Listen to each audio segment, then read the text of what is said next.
नमस्कार विद्यार्थी मित्रांनो, एमपीएससी ट्रिक्स या यूट्यूब चॅनलवर तुमचं स्वागत. मी अजय कुमार गोसावी. आज आपण लेक्चरला सुरुवात करतोय. या लेक्चरमध्ये काही महत्त्वाचे प्रश्न आपण बघणार आहोत. या प्रश्नाला सुरुवात करण्याअगोदर एक महत्त्वाची रिमाइंडर, ती म्हणजे की करा गुगल प्ले स्टोअरवर जाऊन MPSC tricks bye Ajay Kumar असं सर्च करा. अशा प्रकारे आपला अँड्रॉइड ॲप तुम्हाला त्या ठिकाणी पाहायला मिळेल. डिस्क्रिप्शन बॉक्समध्ये मी तुम्हाला त्याची लिंक देतोय. अँड्रॉइड ॲप डाउनलोड करायची, तर त्या ठिकाणी जाऊन तुम्ही ते डाउनलोड करू शकता. या ॲपवर गेल्यानंतर वेगवेगळे कोर्सेस तर आहेतच, पण सध्या आपला एक महत्त्वाचा कोर्स सध्या तिथं आलेला आहे, तो म्हणजे चालू घडामोडी 2022चा. या घडामोडीमध्ये जवळपास तुम्हाला डिसेंबर 2022 पर्यंत होणाऱ्या सर्व एक्झामसाठी तुम्हाला त्या ठिकाणी घडामोडी पाहायला मिळतील. जानेवारी 2021 पासूनच्या घडामोडी आपण त्या ठिकाणी कव्हर करतोय. महत्त्वाचं म्हणजे प्रत्येक व्हिडिओ तुम्हाला कितीही वेळा पाहता येईल, अनलिमिटेड वेळा व्हिडिओ पाहता येईल. PDF तुम्हाला मिळेल, ते डाउनलोड करून तुम्ही त्याच्या प्रिंट घेऊ शकता. आणि कोर्स हा 31 डिसेंबर पर्यंत असेल. ओके, हे लक्षात घ्या. याच्यामध्ये कोर्स विकत घेण्याअगोदर तुम्हाला काय करायचं आहे, किंवा 2022 मधल्या घडामोडी सध्या अपलोड केलेल्या आहेत महिन्यावाईज. जानेवारी, फेब्रुवारी, मार्च, एप्रिल, आता मे होतोय, मग त्यानंतर येणाऱ्या पुढच्या घडामोडी तिथं अपलोड होतील. 2021 मधल्या घडामोडी डिटेलमध्ये कव्हर आहेत. त्याचबरोबर तुम्हाला चालू घडामोडी ऑनलाईन टेस्ट सिरीज सुद्धा त्या ठिकाणी आपण कव्हर केलेले आहे. तर नक्की डाउनलोड करा आपला अँड्रॉइड ॲप. डिस्क्रिप्शन बॉक्समध्ये लिंक आहे, त्या लिंकवर जाऊन तुम्ही जॉईन करू शकता. तर आज आपण ऍक्च्युली आपलं जे लेक्चर आहे त्याला विधानं दिलीत आणि असं म्हटलंय की खाली कोणतं विधान बरोबर आहे ना ते ओळखायचं तुम्हाला सांगितलेलं आहे. ठीक आहे, आपण एक एक विधानं बघत जावे आणि ते विधान बरोबर की चूक हे आपल्याला शोधायचं आहे. पहिलं विधान होतं, संविधान सभेची पहिली बैठक 9 डिसेंबर 1946 रोजी भरली. बरोबर आहे का? डेफिनेटली बरोबर आहे. एमपीएससी याच्यावर बऱ्याच वेळा विचारलेलं आहे. 9 डिसेंबर 1946, त्यानंतर 11 डिसेंबर आणि 13 डिसेंबर. म्हणजे तुम्हाला असं जर विचारलं, पंडित नेहरूंनी संविधान सभेमध्ये उद्दिष्टांचा ठराव कधी मांडला, तर तुमचं उत्तर असलं पाहिजे 13 डिसेंबर 1946. ठीक आहे. संविधान सभेचे अध्यक्ष म्हणून डॉक्टर राजेंद्र प्रसाद यांच्या निवड कधी झाली? 11 डिसेंबर 1946. तर ह्या 3 तारखा आहेत, 9 डिसेंबर, 11 डिसेंबर, 13 डिसेंबर. लक्षात येते का? ओके, तर पहिलं विधान बरोबर आहे. 9 डिसेंबर 1946 संविधान सभेची पहिली बैठक. जर पहिलं विधान बरोबर असेल तर तुम्ही या ठिकाणी पर्याय क्रमांक 2 आणि पर्याय क्रमांक 4 हा तुम्ही या ठिकाणी इलिमिनेट करू शकता. तुम्हाला उत्तर निघून जाते. याचा अर्थ 1 2 1 2 3 बरोबर. याचा अर्थ दुसरं विधान सुद्धा, इथं 2 बरोबर आहे, इथं 2 बरोबर आहे, म्हणजे हे दुसरं विधान बरोबर असणार आहे. म्हणजे आपण प्रश्न न वाचताही आपल्याला उत्तर तिथं समजून जाईल. त्यावेळी मुस्लिम लीग यांनी बहिष्कार टाकल्यामुळं 211 सदस्य व 9 महिला सदस्य उपस्थित होत्या. दोन्ही विधानं बरोबर आहेत. म्हणजे 9 डिसेंबर 1946 संविधान सभेची पहिली बैठक, 211 सदस्य आणि 9 महिला सदस्य उपस्थित होत्या. आता तिसरे विधान बरोबर की चूक याच्यावरनं तुमचं उत्तर निघणार आहे. तिसरे विधान आहे, संविधान सभेच्या उद्घाटन सत्रामध्ये अध्यक्षांनी संयुक्त राज्य अमेरिका म्हणजे USSR, चीन प्रजासत्ताक या देशाच्या सदिच्छा संदेशाचं वाचन केलं. हा पॉईंट एमपीएससीला बऱ्याच वेळा विचारलेला आहे. आता तुम्हाला इथं पर्टिक्युलरली लक्षात आलं पाहिजे की काय लक्षात आलं पाहिजे, सदिच्छा संदेश म्हणजे अमेरिकेचं होतं का? यस. चीन प्रजासत्ताकचं होतं का? यस. पण USSRचं होतं का? नाही, सोव्हिएत युनियन म्हणतो. त्याच्याऐवजी इथं काय पाहिजे होतं? ऑस्ट्रेलियाचं पाहिजे होतं. काय पाहिजे होतं? ऑस्ट्रेलिया. USSR दिल्यामुळं हे विधान तुमचं चुकीचं ठरतंय. म्हणजे तुमचं करेक्ट उत्तर असणार आहे पर्याय क्रमांक 1 बरोबर. लक्षात आलं का? संविधान सभेची पहिली बैठक 9 डिसेंबर 1946. 11 डिसेंबर 1946ला संविधान सभेचे कायमस्वरूपी अध्यक्ष म्हणून डॉक्टर राजेंद्र प्रसाद यांची निवड. 13 डिसेंबर 1946ला पंडित नेहरूंनी उद्दिष्टांचा ठराव मांडला. त्यानंतर मुस्लिम लीगनं बहिष्कार टाकल्यामुळे 211 सदस्य, 9 महिला उपस्थित. बरोबर आहे. आणि कोणत्या देशाच्या सदिच्छा संदेशाचं वाचन केलं होतं? संयुक्त राज्य अमेरिका, चीन प्रजासत्ताक आणि ऑस्ट्रेलिया. USSR नाही. त्याच्यामुळं पहिलं उत्तर बरोबर आहे. पुढचा प्रश्न आहे, जोड्या लावा. जोड्या लावा तुम्हाला काय केलंय, संविधान सभेच्या ज्या अध्यक्ष आणि समित्यांनी त्यांचे अध्यक्ष दिलेले आहेत आणि तुम्हाला असं म्हटलंय की जोड्या लावा. आता सगळ्यात महत्त्वाचा आणि इम्पॉर्टंट प्रश्न असतो की जोड्या लावा म्हणल्यानंतर तुम्हाला लगेच लक्षात आलं पाहिजे कोणती जोडी काय. आपण काय म्हटलं होतं, संघाचे कोण आहेत? नेहरू आणि प्रांताचे पटेल. जेव्हा संविधान सभेच्या समित्या आणि ह्या घटक लक्षात ठेवतो ना, संघ म्हटलं की तुमच्या डोळ्यासमोर काय आलं पाहिजे? नेहरू आलं पाहिजे. आणि प्रांत म्हटलं म्हणजे संघाचे नेहरू आणि प्रांताचे पटेल हे तुमच्या लक्षात आलं पाहिजे. आता याच्यावरने उत्तर निघते, म्हणजे संघ अधिकार समिती असं तुम्हाला पहिल्यांदा दिसते. संघाचे कोण आहेत? नेहरू आहेत. ओके, म्हणजे तुमचं पंडित जवाहरलाल नेहरू उत्तर असायला पाहिजे. अला 4 कुठं आहे ते तुमचं उत्तर असणार. अला 4 या ठिकाणी आहे. म्हणजे तुम्हाला पुढची जोडी जरी नाही बघितली तरी तुमचं उत्तर या ठिकाणी असणार आहे. आपण एकदा चेक करून घेऊया. वित्त व स्टाफ समिती, वित्त व स्टाफ समिती म्हटलं तर तुमचं उत्तर आहे या ठिकाणी डॉक्टर राजेंद्र प्रसाद, बरोबर आहे. डॉक्टर राजेंद्र प्रसाद यांच्याकडे बऱ्याचशा समित्यांचं अध्यक्षपद होतं, ते महत्त्वाचे व्यक्ती आहेत, हे तुम्हाला इथं माहीत असू द्या. अल्पसंख्याक उपसमिती एस सी मुखर्जी या ठिकाणी, ठीक आहे. आणि मूलभूत अधिकार उपसमिती म्हटलं जे बी कृपलानी. हे दोन गोष्टी महत्त्वाच्या आहेत. मूलभूत अधिकाराची जेव्हा उपसमिती म्हटलं जातं तेव्हा जे बी कृपलानी, हे लक्षात घ्या. अल्पसंख्याकाची उपसमिती म्हटलं एस सी मुखर्जी, आणि अल्पसंख्याक आणि मूलभूत अधिकार या समितीचे अध्यक्ष म्हटलं तर तुमचं त्या ठिकाणी पाहिजे सरदार वल्लभभाई पटेल. आणि याच्यामध्ये तुमचं कन्फ्युजन होता कामा नये, आणि हा घटक तुमच्या लक्षात आला पाहिजे. सिंपलचा प्रश्न आहे. पर्याय क्रमांक 4 हे तुमचं काय असणार आहे, करेक्ट आन्सर असणार आहे. प्रश्न बघा, घटना समितीमध्ये ब्रिटिश भारत देशातील चीफ कमिशनर प्रांतातील आणि भारतीय संरचनेतील किती प्रतिनिधी होते. म्हणजे तुम्हाला एकूण घटक जो आहे तो तुमच्या तिथं लक्षात आला पाहिजे, ठीक आहे. म्हणजे या ठिकाणी तुम्हाला काय 389 सदस्यांची फोड कशा पद्धतीनं होती हे तुमच्या लक्षात आलं पाहिजे, ठीक आहे. म्हणजे ब्रिटिश भारत प्रतिनिधी म्हटलं ते किती, तर ते होते 292. चीफ कमिशनर म्हटलं, चीफ कमिशनर प्रांत 4 आणि भारतीय संस्थाने 93. म्हणजे यांची बेरीज केली 296 अधिक 93 म्हणजे तुमचं 389 सदस्यांची फोड येते. याचा अर्थ तुम्हाला इथं तुम्हाला 290, 296, 296 हे तुमचे डायरेक्ट इलिमिनेट होऊन जाणार आहे. याचा अर्थ पर्याय क्रमांक बी बरोबर आहे. ब्रिटिश भारतातले 292, चीफ कमिशनरचे 4 आणि भारतीय संस्थानातले 93. म्हणजे ब बरोबर कुठं आहे, पर्याय क्रमांक 2 मध्ये. म्हणजे हे तुमचं काय असणार आहे, करेक्ट आन्सर असणार आहे. हे इथं महत्त्वाचं. पुढील प्रश्न बघा, तुम्हाला 3 विधानं दिली तर कोणतं विधान बरोबर आहे ते ओळखा असं सांगितलंय, ठीक आहे. पहिलं विधान होतं केंद्रातलं द्विशासन द्विगृही केंद्रीय कायदेमंडळ हे भारतीय संविधानाचं वैशिष्ट्य भारत सरकार अधिनियम 1935 द्वारे घेण्यात आलेले. आता थोडंसं बघा, द्विगृह केंद्रीय कायदेमंडळ म्हणजे तुमचं लक्षात आलं पाहिजे 1935च्या कायद्याद्वारे घेतलंय का, नाही. याचा अर्थ हे विधान चुकीचं आहे ना, कारण 1935चा कायदा म्हटलं, समजा तुम्हाला असं दिलं राज्यपालाचं राज्यपाल पद, राज्यपालाचे पद ही तरतूद कुठून घेतली, तुमचं उत्तर असलं पाहिजे 1935चा कायदा. किंवा नुसतं न्यायव्यवस्था दिलं तुम्हाला, नुसतं न्यायव्यवस्था दिलं, तुमचं उत्तर काय पाहिजे 1935चा कायदा. किंवा तुम्हाला असं दिलं लोकसेवा आयोग ही तरतूद, लोकसेवा आयोग, लोकसेवा आयोग म्हटलं तरी सुद्धा तुमचं उत्तर काय पाहिजे 1935चा कायदा. आणीबाणीच्या तरतुदी 1935चा कायदा. द्विगृही केंद्रीय कायदेमंडळ म्हटलं तर तुमचं उत्तर काय पाहिजे ब्रिटिश राज्यघटना, ब्रिटिश राज्यघटनेमधून हे घेण्यात आलेलं आहे. त्याच्यामुळं पहिलं विधान तुमचं या ठिकाणी चुकीचं ठरतंय. किंवा संसदीय शासन व्यवस्था, आता असा पॉईंट दिला तुम्हाला, संसदीय शासन व्यवस्था ही तरतूद कोणत्या देशाच्या राज्यघटनेमधून घेतली, उत्तर देता येईल का. संसदीय शासन व्यवस्था म्हणजे तुमचं उत्तर असणार आहे ब्रिटनच्या राज्यघटनेतून. किंवा एकेरी नागरिकत्व दिलं, कॅबिनेट व्यवस्था दिली, हे सगळं कुठून घेतलं आपण ब्रिटिश राज्यघटनेमधून.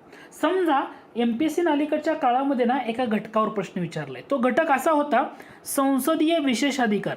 आता लक्षात घ्या, संसदीय विशेषाधिकार ही तरतूद कोणत्या देशाच्या राज्यघटनेमधून घेतली, याचं सुद्धा उत्तर ब्रिटन येतं. म्हणजे जे सगळं संसदच्या रिलेटेड आहे, संसदीय शासन व्यवस्था, संसदीय शेषाधिकार, कॅबिनेट, द्विगृही संसद, कायद्याचं राज्य, एकेरी नागरिकत्व, या सगळ्या तरतुदी ब्रिटन देशाच्या राज्यघटनेमधून आपण घेतलेल्या आहेत, ठीक आहे. म्हणजे अचुकीचं आहे. तसं आणखी संसदीय शासन व्यवस्था इथं दिले बघा, आणि हे आपण 1935च्या कायद्याद्वारे म्हटले. इथं काय पाहिजे होतं ब्रिटन, 35चा कायदा नाही, इथं ब्रिटन, ब्रिटिश देशाच्या राज्यघटनेमधून. याचा अर्थ अ आणि क डोळे झाकून तुम्ही इलिमिनेट करू शकता, चुकीचं आहे. आता ऑप्शनकडे बघा, शक्यतो पॉलिटिक्सचे प्रश्न ऑप्शनवरून इलिमिनेट होतात. अ आणि क चुकीचं म्हणजे अ बरोबर हे चुकीचं आहे, तिन्ही बरोबर हेही विधान चुकीचं आहे. ब व क तर चुकीचं आहे म्हणजे हेही बरोबर. याचा अर्थ एकच घटक राहिला, सगळीच्या सगळी विधानं चूक, आणि हेच तुमचं काय असलं पाहिजे, उत्तर असलं पाहिजे. पॉईंट लक्षात येतोय का. ॲक्च्युली पॉलिटिक्सचा अभ्यास करताना तुम्हाला या छोट्या छोट्या पॉईंटला थोडंसं फोकस करावं लागतं, ठीक आहे. आता मी तुम्हाला 2 घटक सांगतो, ज्या घटकामध्ये कन्फ्युजन होतं ते घटक. पहिला मुद्दा, मी 2 मुद्दे सांगतो. मी तुम्हाला असं म्हटलं राज्यपालाचे पद, ओके. पहिला मुद्दा राज्यपालाचे पद, आणि दुसरा मुद्दा राज्यपालाची केंद्राचा प्रतिनिधी म्हणून नेमणूक, केंद्राचा प्रतिनिधी म्हणून नेमणूक, प्रतिनिधी म्हणून नेमणूक. आता मी थोडंसं वेळ जाईल तुम्हाला, पण हा घटक का सांगतोय, MPSC मध्ये याच्यावर बऱ्याच वेळा प्रश्न विचारला जातो आणि मुलं कन्फ्यूज होतात. प्रश्न बघितला सिंपल वाटतोय. राज्यपालाचे पद ही तरतूद कोणत्या देशाच्या राज्यघटनेमधून घेतली किंवा कशामधून घेतली, आणि राज्यपालाची केंद्राचा प्रतिनिधी म्हणून नेमणूक. जेव्हा राज्यपाल म्हटलं ना, आपल्या डोक्यामध्ये एकच घटक बसलेला असतो आणि आपण तिथं कन्फ्यूज होतो, हे लक्षात ठेवा. राज्यपालाचा केंद्राचा प्रतिनिधी म्हटलं तर तुमचं उत्तर असणार आहे कॅनडा. कोणता देश असणार आहे? कॅनडा. आणि राज्यपालाचे पद ही तरतूद जर म्हटलं, तुमचं उत्तर असलं पाहिजे 1935चा कायदा, भारतीय शासन 1935चा कायदा. या घटकाला तुम्ही थोडंसं लक्ष देऊ शकता. ठीक आहे. आता यानंतर आणखी महत्त्वाच्या घटकामध्ये तुम्हाला जेव्हा कन्फ्यूज केलं जातं किंवा ज्या घटकाला विचारलं जातं, किंवा बऱ्याच वेळा आपलं कसं होतं माहिती आहे का, सोडवताना आपण कन्फ्यूज होतो, ह्याचं उत्तर हे येतं की हे येतं, हे आपल्याला सांगता येत नाही. त्यातला पहिला घटक तो म्हणजे राज्यसभेच्या सदस्यांची निवडणूक. सध्या तो पॉईंट चर्चेत आहे म्हणून सांगतोय. ठीक आहे. पॉईंट फक्त समजून घ्या, मला काय सांगायचं आहे. राज्यसभेच्या सदस्याची निवडणूक, कारण सध्या राज्यसभेच्या इलेक्शन्स किंवा राज्यसभा सदस्यांच्या घटक चर्चेत आहे. हा पहिला महत्त्वाचा मुद्दा. राज्यसभेच्या सदस्यांची निवडणूक हा पहिला घटक मी तुम्हाला सांगितला. आणि दुसरा मुद्दा, राज्यसभेवर काही सदस्यांचे नामनिर्देशन. आता मला कोण सांगू शकेल या दोन्ही तरतुदी कोणत्या कोणत्या देशाच्या राज्यघटनेमधून घेतल्या? पॉईंट लक्षात येतोय का? मी पहिला पॉईंट तुम्हाला या ठिकाणी म्हटलं, राज्यसभेचे सदस्यांची निवडणूक कोणत्या देशाच्या राज्यघटनेमधून, आणि राज्यसभेवर काही सदस्यांचं नामनिर्देशन हे कोणत्या देशाच्या राज्यघटनेमधून. जेव्हा तुम्हाला म्हटलंय राज्यसभेच्या सदस्याची निवडणूक म्हणजे साऊथ आफ्रिका. कोणता असणार आहे? South Africa. लक्षात कसं ठेवायचं या ठिकाणी? सदस्यांची निवडणूक साऊथ आफ्रिका. ओके. आणि राज्यसभेवर काही सदस्यांचं नामनिर्देशन करणं म्हणजे 250 पैकी जवळपास 12 सदस्यांचं नामनिर्देशन होतं, तर ते कोणत्या देशाच्या राज्यघटनेमधून? तर याचं उत्तर असलं पाहिजे आयरिश देशाच्या राज्यघटनेमधून. हे दोन पॉईंट मी परत एकदा तुम्हाला रिकॉल करायला सांगतोय. पॉईंट लक्षात येतोय का? राज्यपालाचं पद म्हटलं 1935चा कायदा, राज्यपालाची केंद्राचा प्रतिनिधी म्हणून नेमणूक म्हटलं कॅनडा देशाची राज्यघटना, त्यानंतर राज्यसभेच्या सदस्याची निवडणूक म्हटलं साऊथ आफ्रिकेची राज्यघटना, आणि राज्यसभेवर काही सदस्यांचं नामनिर्देशन म्हटलं आयरिश राज्यघटना. हे सगळे मुद्दे ना तुमच्या डोळ्यासमोर किंवा तुम्हाला कधीही झोपेतून विचारू द्या, तुम्हाला हे सांगता आलं पाहिजे. आणि हे खूप महत्त्वाचं आहे. याला बरंचसं वेटेज तुमचं यावर अवलंबून राहतं, तुम्ही कशा पद्धतीने हे टॅकल करताय. आय होप हा घटक तुमचा क्लिअर झाला असेल. समजा तुम्हाला आणखी दिलं पुढं समजा तुम्हाला असा एक मुद्दा दिला, काय उत्तर द्याल? समवर्ती सूची ही तरतूद आपण कोणत्या देशाच्या घटनेमधून घेतली? कंकरंट लिस्ट म्हणतो आपण त्याला. ठीक आहे, इंग्रजीमध्ये. समवर्ती सूची म्हटलं तर तुमचं काय असलं पाहिजे? ऑस्ट्रेलियाकडनं आणखी आपण काय घेतलं तर जे संयुक्त बैठक दोन्ही सभागृहाची, संसदेच्या दोन्ही सभागृहाची संयुक्त बैठक असते, आणि ह्या संयुक्त बैठकीची तरतूद आपण ऑस्ट्रेलिया देशाच्या राज्यघटनेतून घेतली. किंवा व्यापार वाणिज्य स्वातंत्र्य हे सुद्धा ऑस्ट्रेलिया देशाच्या राज्यघटनेतून. आता हा प्रश्न सुद्धा ज्यांना पर्टिक्युलरली माहीत आहे ना तेच उत्तर देऊ शकतात, पण ज्यांना एक्झॅक्टली माहीत नाही ते उत्तर देऊ शकत नाही. आता या प्रश्नाला बघितल्यानंतर सगळी विधानं वाचत आणि त्याचं कन्क्लुजन काढत बसण्यापेक्षा एक सिंपलचा घटक बघा. आपण आता एक घटक बघितला होता, राज्यसभेवर काही सदस्यांचं नामनिर्देशन. जस्ट अगोदरच्या प्रश्नामध्ये आपण एक्सप्लेन करताना सांगितलं होतं. मी काय म्हटलं होतं? राज्यसभेच्या सदस्याची निवडणूक जर असेल तर आपण दक्षिण आफ्रिकेच्या राज्यघटनेमधून ती तरतूद घेतली, साऊथ आफ्रिका.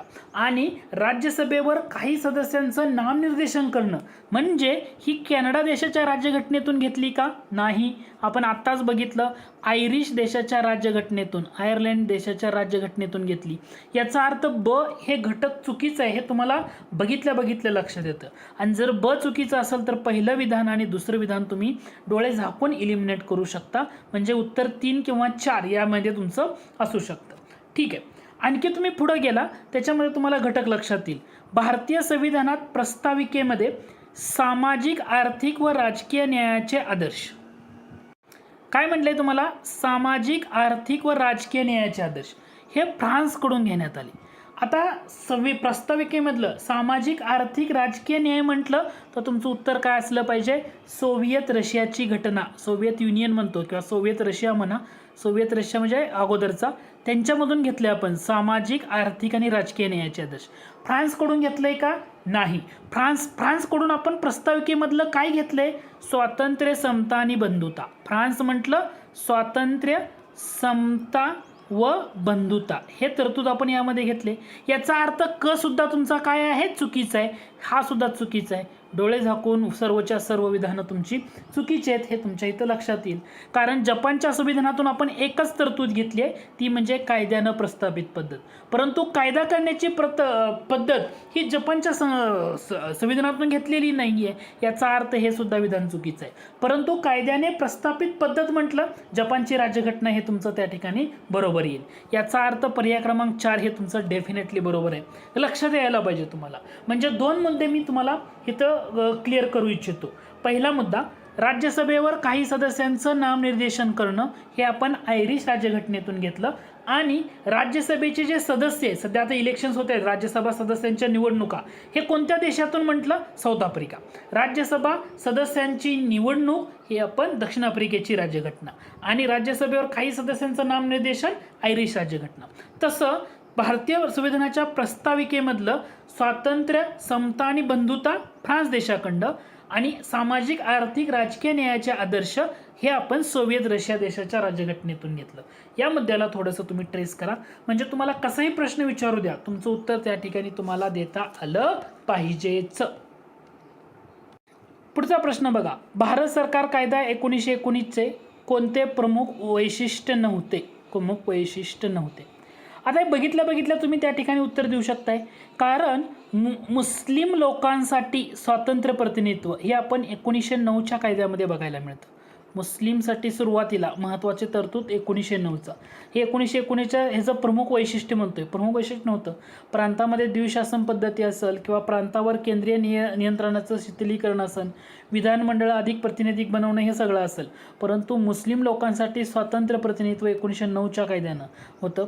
1919च्या कायद्याने शिखांसाठी स्वतंत्र मतदारसंघ हा आलेला होता. तर हा घटक तुमच्या इथं लक्षात यायला पाहिजे.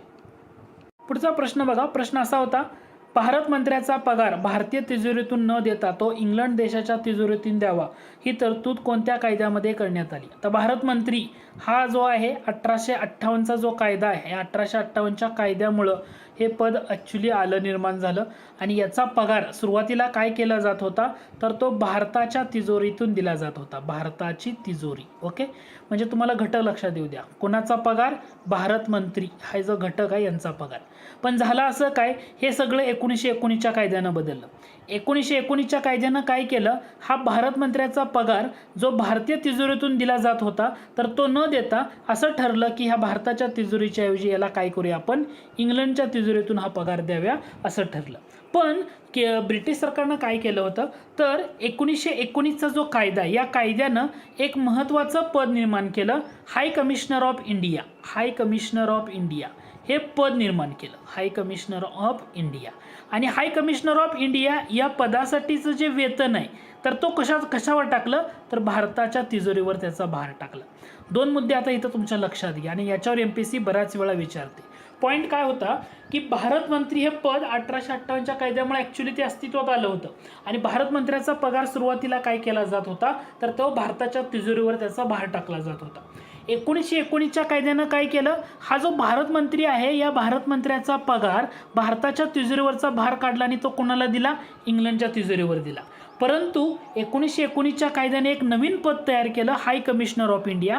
आणि या हाय कमिशनर ऑफ इंडियाचा पगार हा भार कशावर टाकला, भारताच्या तिजोरीवर टाकला. म्हणजे एक गोष्ट केली 1919च्या कायद्यानं, इकडं भारत मंत्र्याचा पगाराचा भार ढकलून दिला इंग्लंडकडं, पण नवीन पद केलं हाय कमिशनर ऑफ इंडिया, त्याचा भार भारतीय तिजोरीवर टाकला. म्हणजे इकडून दिला आणि इकडून काढून घेतलं, अशा पद्धतीनं घटक आहे. शेवटी दोन्हीपैकी एका पदाचा भार हा भारतीय तिजोरीवर पडलेला आहेच.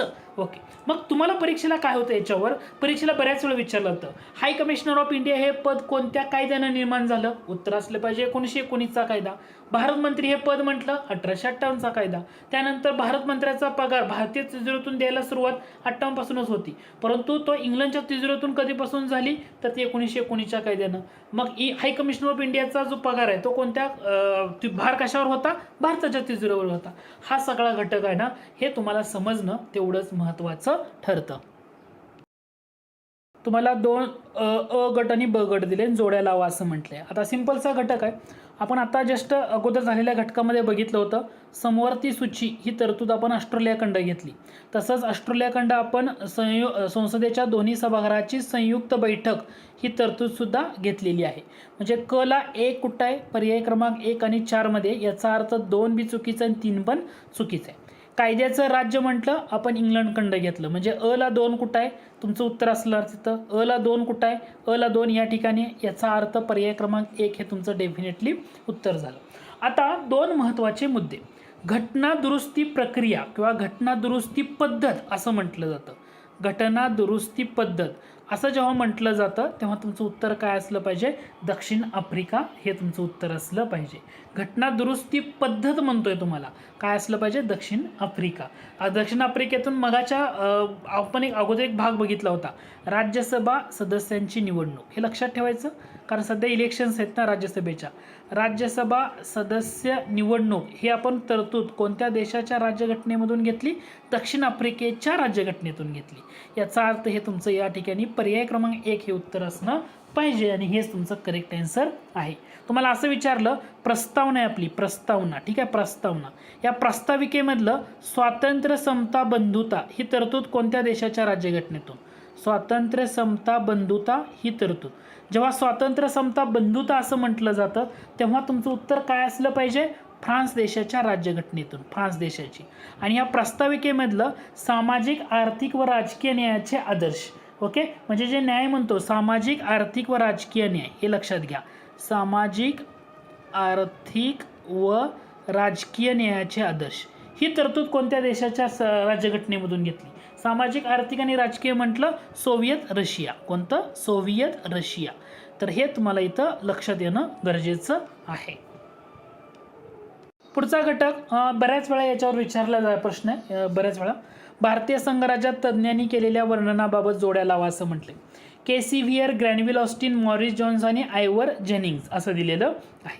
आता सोदरत संघराज्य म्हणजे बार्गेनिंग करणारा संघराज्य, बार्गेनिंग फेडरलिझम. सहकारी म्हणजे कोऑपरेटिव्ह, सहकारी फेडरलिझम म्हणजे कोऑपरेटिव्ह फेडरलिझम. निम संघराज्य म्हणजे कॉसी फेडरल म्हणू शकतो, त्याला आपण काय म्हणू शकतो, कॉसी फेडरल, निम संघराज्य किंवा त्याला अर्ध संघराज्य असंही म्हटलं जातं. आता याच्यावरनं उत्तर तुम्हाला देता आलं पाहिजे. जसं मॉरिस जोन्स म्हटलं तर मॉरिस जोन्स यांनी बार्गेनिंग फेडरलिझम, म्हणजे क ला उत्तर 1 असणार आहे, क ला उत्तर 1 आहे, म्हणजे ह्या दोन ठिकाणी तुमचं उत्तर आहे, म्हणजे 1 पण येणार नाही आणि 2 पण येणार नाही. या ठिकाणी क ला 1 तुम्हाला पाहायला मिळेल. आयवर जेनिंग यांनी म्हटलं प्रबळ केंद्रीय प्रवृत्तीचं संघराज्य, काय म्हटलं होतं, प्रबळ केंद्रीय, म्हणजे ड ला 4 कुठं आहे, या ठिकाणी आहे. याचा अर्थ तुमचं उत्तर काय असणार आहे, 10चं उत्तर असणार आहे, पर्याय क्रमांक 3. म्हणजे केसी व्हियर यांच्याबद्दल जर बघितलं, केसी व्हियर म्हटलं तर त्यांनी काय म्हटले, केसी व्हियर कॉसी फेडरल, अर्ध संघराज्य किंवा निम संघराज्य असं केसी व्हियर यांनी म्हटले. कोणी म्हटले, केसी व्हियर. लक्षात ठेवा, भारतीय संघराज्याचं वर्णन करताना कॉसी फेडरल म्हणजेच अर्ध संघराज्य किंवा त्याला निम संघराज्य असं आपण म्हणतो, ठीक आहे. ग्रॅनविल ऑस्टिन यांनी काय म्हटलेलं आहे, सहकारी संघराज्य, कोऑपरेटिव्ह फेडरलिझम. ग्रॅनविल ऑस्टिन म्हटलं कोऑपरेटिव्ह फेडरलिझम. केसी व्हियर म्हटलं कॉसी फेडरल, अर्ध संघराज्य किंवा निम संघराज्य. मॉरिस जोन्स बार्गेनिंग फेडरलिझम आणि आयवर जेनिंग यांनी प्रबळ केंद्रीय प्रवृत्तीचं संघराज्य. बऱ्याच लोकांना ना हीच नावं लक्षात राहतात, म्हणून मॉरिस जोन्स म्हटलं बार्गेनिंग फेडरलिझम, ठीक आहे. Granville Austin cooperative federalism, Ivor Jennings केंद्रीय प्रवृत्तीचं संघराज्य आणि केसी व्हियर म्हटलं सब फेडरलिझम, कॉसी फेडरलिझम, त्याला अर्ध किंवा निम संघराज्य असं आपण म्हणतो. पुढचा घटक आहे बघा, भारतीय राज्यघटनेच्या परिशिष्ट 6 मध्ये डॅश डॅश या 4 घटक राज्य क्षेत्रामधील जनजाती जमाती क्षेत्राच्या प्रशासनाबाबत तरतुदी आहे. जेव्हा भारतीय राज्यघटनेचं परिशिष्ट 6 म्हणतो तर तिथं तुम्ही लक्षात ठेवताना बरेच लोक कन्फ्यूज होतात. मणिपूर येतं, नागालँड येतं, किंवा त्रिपुरा येतं, मिझोराम येतं, आसाम येतं की मेघालय येतं. आता मी कसं लक्षात ठेवतो किंवा माझ्या कसं लक्षात राहतं, मला हे परत वाचायची गरज पडत नाही. एकदा मी जर बघितलं तर माझं कन्फ्युजन होत नाही. मी लक्षात असं ठेवलं, मी सांगतो माझी ट्रिक काय आहे. मी अशा पद्धतीनं लक्षात ठेवतो, अशी मैत्री माझी तुझी, असं मी लक्षात ठेवले. मी काय लक्षात ठेवले बघा, अशी मैत्री माझी तुझी. आता मी इथं तुम्हाला माझ्या पद्धतीनं सांगतोय, तुम्हाला समजलं तर घ्या, नसेल तर इग्नोर करा. जेव्हा या टाईपचा प्रश्न विचारला जातो ना, तर मी असं लक्षात ठेवतो, अशी म्हणजे काय, अस म्हणजे या ठिकाणी तुमचं आसाम असलं पाहिजे. अशी मैत्री माझी तुझी. ओके, मैत्री, त्रि म्हणजे त्रिपुरा, डोळे झाकून लक्षात आला पाहिजे तुमच्या. त्रि म्हणजे त्रिपुरा.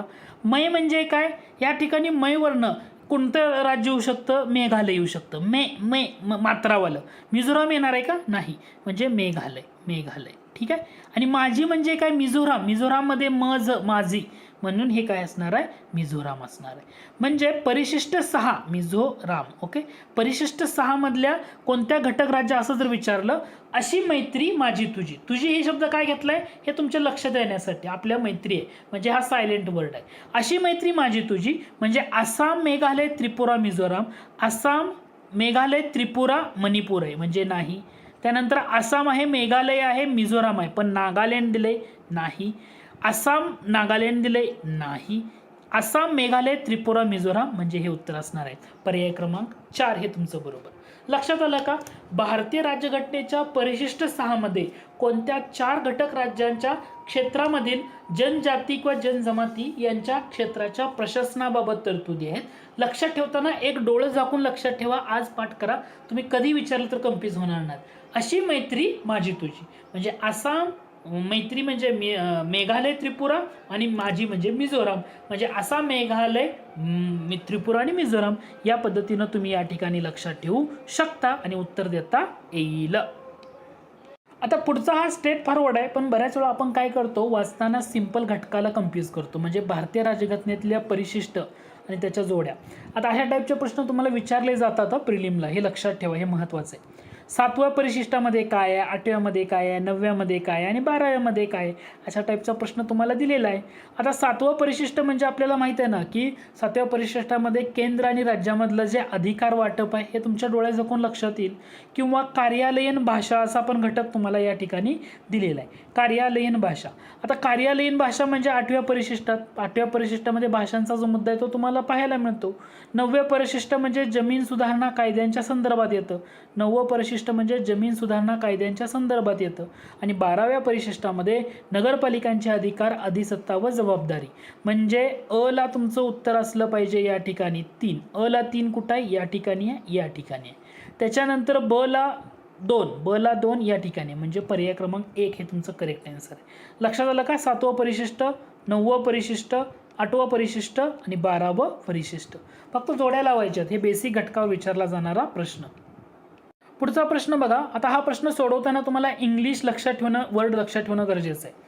1976च्या 42व्या घटना दुरुस्तीने उद्देशपत्रिकेमध्ये डॅश डॅश डॅश डॅश आणि डॅश डॅश शब्द जोडण्यात आले आणि पर्यायामधून करेक्ट आन्सर ओळखायला सांगितले. आता याच्यामध्ये समाजवादी डेफिनेटली आहे, धर्मनिरपेक्ष डेफिनेटली आहे. प्रजासत्ताक हा जो वर्ड आहे 1976च्या 42व्या घटना दुरुस्तीद्वारे जोडण्यात आला का, नाही, म्हणजे क येणार नाही. जर क येणार नसेल तर इथं क आहे, इथं क आहे, म्हणजे हे दोन्ही ऑप्शन तुम्ही या ठिकाणी इलिमिनेट करू शकता. या ठिकाणी अ बरोबर येतं आहे, इथं अ नाही आहे, म्हणजे हा इलिमिनेट झाला. पर्याय क्रमांक 1 डायरेक्टली उत्तर आहे. पण कधी कधी हे राष्ट्राची एकत्रता असा शब्द दिला आहे, म्हणजे युनिटी ऑफ नेशन्स, हे त्यामध्ये येतं का. तर 42च्या घटना दुरुस्तीद्वारे 42व्या घटना दुरुस्तीद्वारे 1976ची, इथं तुम्हाला 1976 पाहिजे. 1976च्या 42व्या घटना दुरुस्तीद्वारे एकूण 3 शब्द समाविष्ट करण्यात आले. एक म्हणजे समाजवादी, त्याला आपण सोशलिस्ट म्हणतो. धर्मनिरपेक्षता सेक्युलर म्हणतो. आणि तिसरा शब्द होता त्याला अखंडता. ओके, अखंडता ओके, किंवा एकताच म्हणतो. म्हणजे त्याला इंटिग्रिटी हा इंग्रजी वर्ड कुठं दिसतोय का हे बघायचं आणि त्याच्यावरून उत्तर येतं. जसं सोशलिस्ट लक्षात ठेवता, सेक्युलर, तसं इंटिग्रिटी कुठं दिसतोय का हा बघायचं. तर इथं तुमचा हा घटक आहे, याच्यावरून हे उत्तर निघू शकतं. त्यानंतर अलीकडच्या काळामध्ये डायरेक्टली MPSCमध्ये एक पॅटर्न आहे, डायरेक्ट तुमच्या कन्सेप्टवर प्रश्न विचारला जातो. तिथं तुम्हाला कन्सेप्ट जर माहीत असेल तर उत्तर येतं आहे. भारत हे गणराज्य आहे. गणराज्य म्हणजे त्याला आपण इंग्रजीमध्ये रिपब्लिक आहे असं म्हणतो. भारत हे गणराज्य आहे, याचा अर्थ डॅश डॅश रिपब्लिक. येथे लोकशाही, रिपब्लिक म्हटलं तुमचे डोळे झाकून लक्षात आलं पाहिजे. रिपब्लिक म्हणजे काय असतं, तर जो आपल्या देशाचा किंवा आपला भारत देश आहे, ह्या देशाचा जो प्रमुख आहे, देशाचा प्रमुख कोण म्हटल्यानंतर पंतप्रधान म्हणू नका. आपल्या देशाचा प्रमुख म्हणजे आपले कोण असतात, राष्ट्रपती असतात. ओके, सत्ता जरी पंतप्रधान वापरत असले तरी ती राष्ट्रपतीच्या नावानं वापरतात. म्हणजे आपल्या देशाचा प्रमुख कोण, राष्ट्रपती. तर हा राष्ट्रपती काय असतो, तर तो लोकांनी निवडून दिलेला आहे. भारतामध्ये लोकांनी निवडून दिलाय, पण ते कसं आहे, इनडायरेक्टली आहे, इनडायरेक्टली आहे. ओके, म्हणजे भारत हा रिपब्लिक आहे म्हणजे काय, तर आपला जो देशाचा प्रमुख म्हणजे राष्ट्रप्रमुख, राष्ट्रप्रमुख कोण आहे, राष्ट्रपती, हा लोकांनी अप्रत्यक्षरित्या म्हणजे इनडायरेक्टली निवडून दिलेला असतो. म्हणून भारत हे काय गणराज्य म्हटलं जातं. याच्या डेफिनेशन्समध्ये हा घटक तुमच्या लक्षात राहू द्या. बाकी इतर काही दिलं तरी बघायची गरज नाही आहे. याच्यावर MPSCनं अलीकडचा जो ट्रेंड आहे, बऱ्याच वेळा प्रश्न विचारताना अँगलनं विचारतो.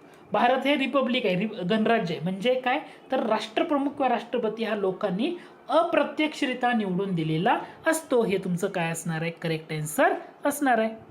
कधी याच घटकाला तुम्हाला थोडंसं फिरवलं जातं. म्हणजे कसं, according to the preamble of the Indian constitution India is republic, म्हणजे भारत हा प्रजासत्ताक आहे, रिपब्लिक आहे. ओके, याचा अर्थ कसा होतो, राज्यकर्ता वंश परंपरागत नसतो, बरोबर आहे. सार्वभौम सत्ता केंद्रीय मंत्रिमंडळामध्ये नाही. शासन प्रमुख हा जनतेकडून विशिष्ट काळासाठी आणि राष्ट्रप्रमुख हा जनतेकडून विशिष्ट काळासाठी. मी काय म्हटलं, देशाचा प्रमुख म्हणजे राष्ट्रप्रमुख हा जनतेकडं विशिष्ट काळासाठी, म्हणजे अ आणि ड हे तुमचं करेक्ट पाहिजे. असं ऑप्शन कुठे आहे, पर्याय क्रमांक 2 मध्ये.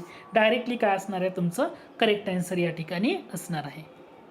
पुढचा घटक आहे जीवित व व्यक्तिगत स्वातंत्र्याचं संरक्षण. अनुच्छेद 21 या हक्कामध्ये डॅश डॅशचा समावेश होतो.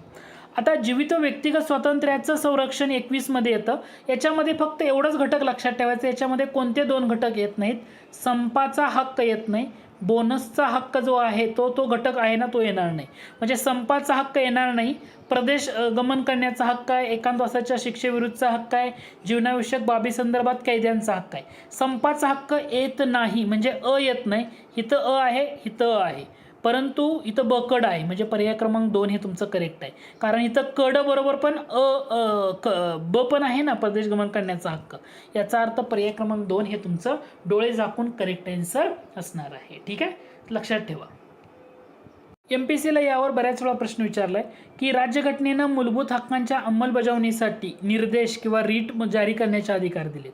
तर हे आपण सुप्रीम कोर्ट आणि हायकोर्ट. ठीक आहे, फक्त आर्टिकल लक्षात ठेवा. ज्यावेळी तुम्हाला हायकोर्ट म्हणतो तेव्हा तुमचं कलम असलं पाहिजे 226, सुप्रीम कोर्ट म्हटलं तर कलम 32. हे दोन्हीमधून म्हणजे सर्वोच्च न्यायालयास कलम 32 आणि उच्च न्यायालयास कलम 226 अन्वये. हे तुमचं करेक्ट आन्सर या ठिकाणी असायला पाहिजे. पुढचा घटक आहे समानतेचा अधिकार म्हणजे राईट ऑफ इक्वेलिटी. कायद्यासमोर समानता डेफिनेटली आहे. अस्पृश्य समाप्ती डेफिनेटली आहे. पदव्यांची समाप्ती म्हणजे ॲबॉल्युशन ऑफ टायटल्स डेफिनेटली आहे. समान अभिव्यक्ती स्वातंत्र्य 19 मध्ये येतं, त्याच्यामुळे 18 पर्यंत येऊ शकत नाही समानतेच्या अधिकारामध्ये. म्हणजे राईट ऑफ इक्वेलिटीमध्ये अभिव्यक्ती स्वातंत्र्य येणार नाही. जर ड येणार नसेल तर ड इथं आहे, इथं आहे आणि इथं ड आहे, म्हणजे पर्याय क्रमांक 3 हे तुम्ही काय करू शकता, उत्तर देऊ शकता. आता हा सुद्धा प्रश्न तुमच्या बेसिक घटकावरच आहे, तुमच्या लक्षात यायला पाहिजे. पुढचा प्रश्न बघा, योग्य कथन ओळखा असं म्हटले. 2 विधानं दिलेत आणि कोणतं विधान बरोबर आहे ते ओळखा. डॉक्टर बाबासाहेब आंबेडकरांनी भाग 3चं वर्णन संविधानाचा सर्वात्मक टीकात्मक भाग असं केले. याच्यावर परीक्षेला खूप वेळा प्रश्न आला आहे. आंबेडकरांनी भाग 3चं वर्णन काय केलंय, संविधानाचा सर्वात टीकात्मक भाग. तर हे तुमचं विधान काय आहे, बरोबर आहे. डॉक्टर बाबासाहेब आंबेडकर यांनी अनुच्छेद 32चं वर्णन संविधानाचा आत्मा व हृदय असं केलंय. 32चं संविधानाचा आत्मा व हृदय हे सुद्धा बरोबर आहे. इथं तुमची दोन्ही विधानं बरोबर आहेत. हे दोन्ही विधानं कोणाची आहेत, डॉक्टर बाबासाहेब आंबेडकर यांची आहेत, लक्षात ठेवा. भाग 3चं वर्णन संविधानाचा सर्वात्मक टीकात्मक भाग आणि अनुच्छेद 32चं वर्णन संविधानाचा आत्मा आणि हृदय. पुढचा प्रश्न बघा, भारतीय राज्यघटनेने खालीलपैकी कोणता मूलभूत अधिकार हा केवळ भारतीय नागरिकांना, कुणाला म्हटले, केवळ भारतीय नागरिकांना दिलेला आहे. म्हणजे बाकी कुणाला नाही आहे, फक्त भारतीय नागरिकांना आहे. आता केवळ भारतीय नागरिकांना जेव्हा म्हणतो ना, तर आर्टिकल लक्षात ठेवायचं. आर्टिकल 15, आर्टिकल 16, आर्टिकल 29, 29 आणि 30 हे जे 5 अधिकार आहेत ना, हे आर्टिकल कोणते, आर्टिकल 15 म्हणजे कलम 15 कलम 16, कलम 19, 15, 16, 19, 29 आणि 30 ही एकूण 5 कलम आहेत ना, या कलमांचा केवळ भारतीय नागरिकांनाच. इथं कलम 15, 16, 19, 29, 30 पैकी फक्त 19 दिसतंय, म्हणजे हे तुमचं करेक्ट आन्सर आहे. भारतीय राज्यघटनेने खालीलपैकी कोणते मूलभूत अधिकार केवळ भारतीय नागरिकांना दिलेत? केवळ म्हणतो ना तर 5 आर्टिकल, 15, 16, 19, 29 आणि 30 एवढंच लक्षात ठेवायचं. इथं 14 दिलंय, हे भारतीय नागरिकांना पण आहे आणि परदेशी नागरिकांना पण आहे. 21चं म्हटलं भारतीयला आहे, परदेशी आहे. 21चं म्हटलं इथं भारतीय आहे, परदेशी आहे. परंतु 19चा अधिकार हे केवळ कोणाला दिलेलं आहे? भारतीय नागरिकांना. हे तुमच्या इथं लक्षात आलं पाहिजे. परदेशी येणार आहेत का? नाही. म्हणून 15, 16, 19, 29, 30 ही 5च कलम अशी आहेत की जे अधिकार फक्त भारतीय नागरिकांना आहेत. यावर MPSCनं बऱ्याच वेळा प्रश्न वेगवेगळ्या पद्धतीने विचारले. तुमच्या हे लक्षात आलं पाहिजे की हा घटक तुम्हाला समजला पाहिजे. प्रश्न बघा आणि मग त्यानुसार कोणतं विधान चुकीचं आहे ते ओळखा असं म्हटले. आपण एक एक घटक बघत जाऊया आणि डायरेक्टली उत्तर देऊया. भाषिक अल्पसंख्याक समुदायातील बालकांना प्राथमिक शिक्षणाच्या टप्प्यावर मातृभाषेत शिक्षणाची पुरेशी सोय पुरवण्यात यावी असे निर्देश आपले संविधान प्रत्येक राज्याला देते. डेफिनेटली बरोबर आहे. म्हणजे भाषिक अल्पसंख्याक समुदायातला बालक जर असेल तर त्या बालकांना प्राथमिक शिक्षणाच्या टप्प्यावर, लक्षात ठेवा या शब्दाला मी थोडंसं वेटेज देते, प्राथमिक शिक्षणाच्या टप्प्यावर मातृभाषेत शिक्षणाची पुरेशी सोय करवण्यात यावी असे निर्देश आपलं संविधान राज्याला देतं. बरोबर आहे. ठीक आहे. धर्म, वंश, जात, भाषा किंवा यापैकी कशाच्या आधारे राज्याच्या अथवा राज्याचे अनुदान घेणारी कोणत्याही शिक्षण संस्थेला कोणालाही प्रवेश नाकारता येणार नाही. हे सुद्धा बरोबर आहे. शैक्षणिक अनुदान मंजूर करताना केवळ व्यवसायाचे हे अल्पसंख्याक आहे, व्यवसायाचे हे अल्पसंख्याकांचे आहे या कारणासह राज्याला भेदभाव करता येणार नाही. हे सुद्धा बरोबर आहे. म्हणजे चुकीचं कोणतं आहे का? माझ्या मते इथं चुकीचं कोणतंच नाही आहे आणि हे तुमचं करेक्ट आन्सर आहे. म्हणजे तुम्हाला पॉलिटीचा अभ्यास करताना बेसिक घटक तुमचा अभ्यास करत किंवा बेसिक फोकस करणं गरजेचं आहे आणि यावर तुम्ही थोडंसं लक्ष द्या. हे प्रश्न खूप महत्त्वाचे ठरतात. हक्काच्या संदर्भामध्ये तुम्हाला काही विधानं दिलीत आणि कोणतं विधान बरोबर आहे ते ओळखा म्हटले. आता या विधानामध्ये पहिलं विधान आहे ते न्यायालयामार्फत प्रत्यक्षात आणता येतात. आता मूलभूत हक्क न्यायालयामार्फत प्रत्यक्षात आणता येतात म्हणजे न्यायप्रविष्ट डेफिनेटली आहेत. ते निरंकुश व अनिर्बंध आहेत म्हणजे हे विधान चुकीचं आहे. सगळे निरंकुश आहेत का किंवा अनिर्बंध आहेत का? नाही. काही हक्क वगळता राष्ट्रीय आणीबाणीच्या काळात ते स्थगित करता येतात. डेफिनेटली बरोबर आहे. 19, 20, 21 म्हणजे बाह्य आणीबाणी असेल तर कोणते हक्क राहतील किंवा अंतर्गत आणीबाणी असेल तर कोणते हक्क राहतील हे डिस्ट्रीब्युशन केलेलं आहे ना. त्याच्यामुळे काही हक्क वगळता राष्ट्रीय आणीबाणीच्या काळात ते स्थगित करता येतात. तर हे तुमचं बरोबर आहे. आणि चौथं विधान आहे की ज्या विधानावर MPSCमध्ये बऱ्याच वेळा वेगवेगळ्या पद्धतीनं प्रश्न विचारला जातो. ते विधान बघा, ते केवळ भारतीय नागरिकांसाठी आहेत. तुम्हाला मी याच्या अगोदरही सांगितले की भारतीय नागरिकांसाठी असलेले हक्क कोणते? 5 कलम लक्षात ठेवायची.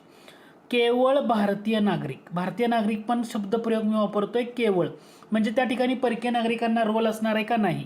त्याचे आर्टिकल लक्षात घ्यायचे. आर्टिकल 15, आर्टिकल 16, 29, 19, 29 आणि 30 ही जी 5 आर्टिकल आहेत ना, या 5 आर्टिकलमधले अधिकार हे केवळ भारतीय नागरिकांना आहेत. आता मूलभूत हक्कामध्ये सगळेच येतात का? ह्याच्यामध्ये तुम्हाला घटक लक्षात आला पाहिजे. सगळे अधिकार आहेत ना, 14, 15, 16, 17, 18, 19. त्याच्यामुळे केवळ भारतीय नागरिकांसाठी जे विधान म्हटले हे डोळे झाकून तुमचं चुकीचं ठरते. जर तुम्हाला हे लक्षात आलं हे ड जाते, हे ड जाते आणि अ आणि क बरोबर आहे म्हणजे पर्याय क्रमांक 3 हे तुमचं करेक्ट आन्सर आहे. हे थोडंसं लक्षात घ्या. त्यानंतर पुढचा प्रश्न आहे, भारतीय राज्यघटनेच्या अनुच्छेद 51 मध्ये म्हटले आहे की राज्य हे डॅश डॅश यासाठी प्रयत्नशील राहील. आता हा जो पॉईंट आहे ना, हा पॉईंट MPSCनं खूप वेळा विचारलेला आहे. याच्यावर वेगवेगळ्या पद्धतीनं प्रश्न विचारलेत. जेव्हा तुम्हाला भारतीय राज्यघटनेचं आर्टिकल 51 म्हटलं जातं, आर्टिकल 51 मध्ये राज्य कशासाठी प्रयत्नशील राहील असं म्हटलेलं आहे, तर त्याच्यामध्ये पहिला मुद्दा येतो. एकूण 4 गोष्टी तुम्हाला याच्यामध्ये लक्षात ठेवाव्या लागतात आणि या 4च्या बाहेर MPSC विचारत नाही, पण वेगवेगळ्या पद्धतीनं प्रश्न विचारला जातो. पहिला मुद्दा आहे की राज्यानं काय केलं पाहिजे, तर जे आंतरराष्ट्रीय शांतता व इथं दिले बघा, आंतरराष्ट्रीय शांतता व सुरक्षितता आहे ना, याचं संवर्धन केलं पाहिजे. आंतरराष्ट्रीय शांतता व सुरक्षिततेचं संवर्धन करणं ही पहिली गोष्ट. दुसरं म्हणजे राष्ट्रामध्ये न्यायसंगत व सन्मानपूर्वक संबंध राखणे ही दुसरी गोष्ट. आंतरराष्ट्रीय तंटे लवादामार्फत मिटवण्यास प्रोत्साहन देणे तिसरी गोष्ट.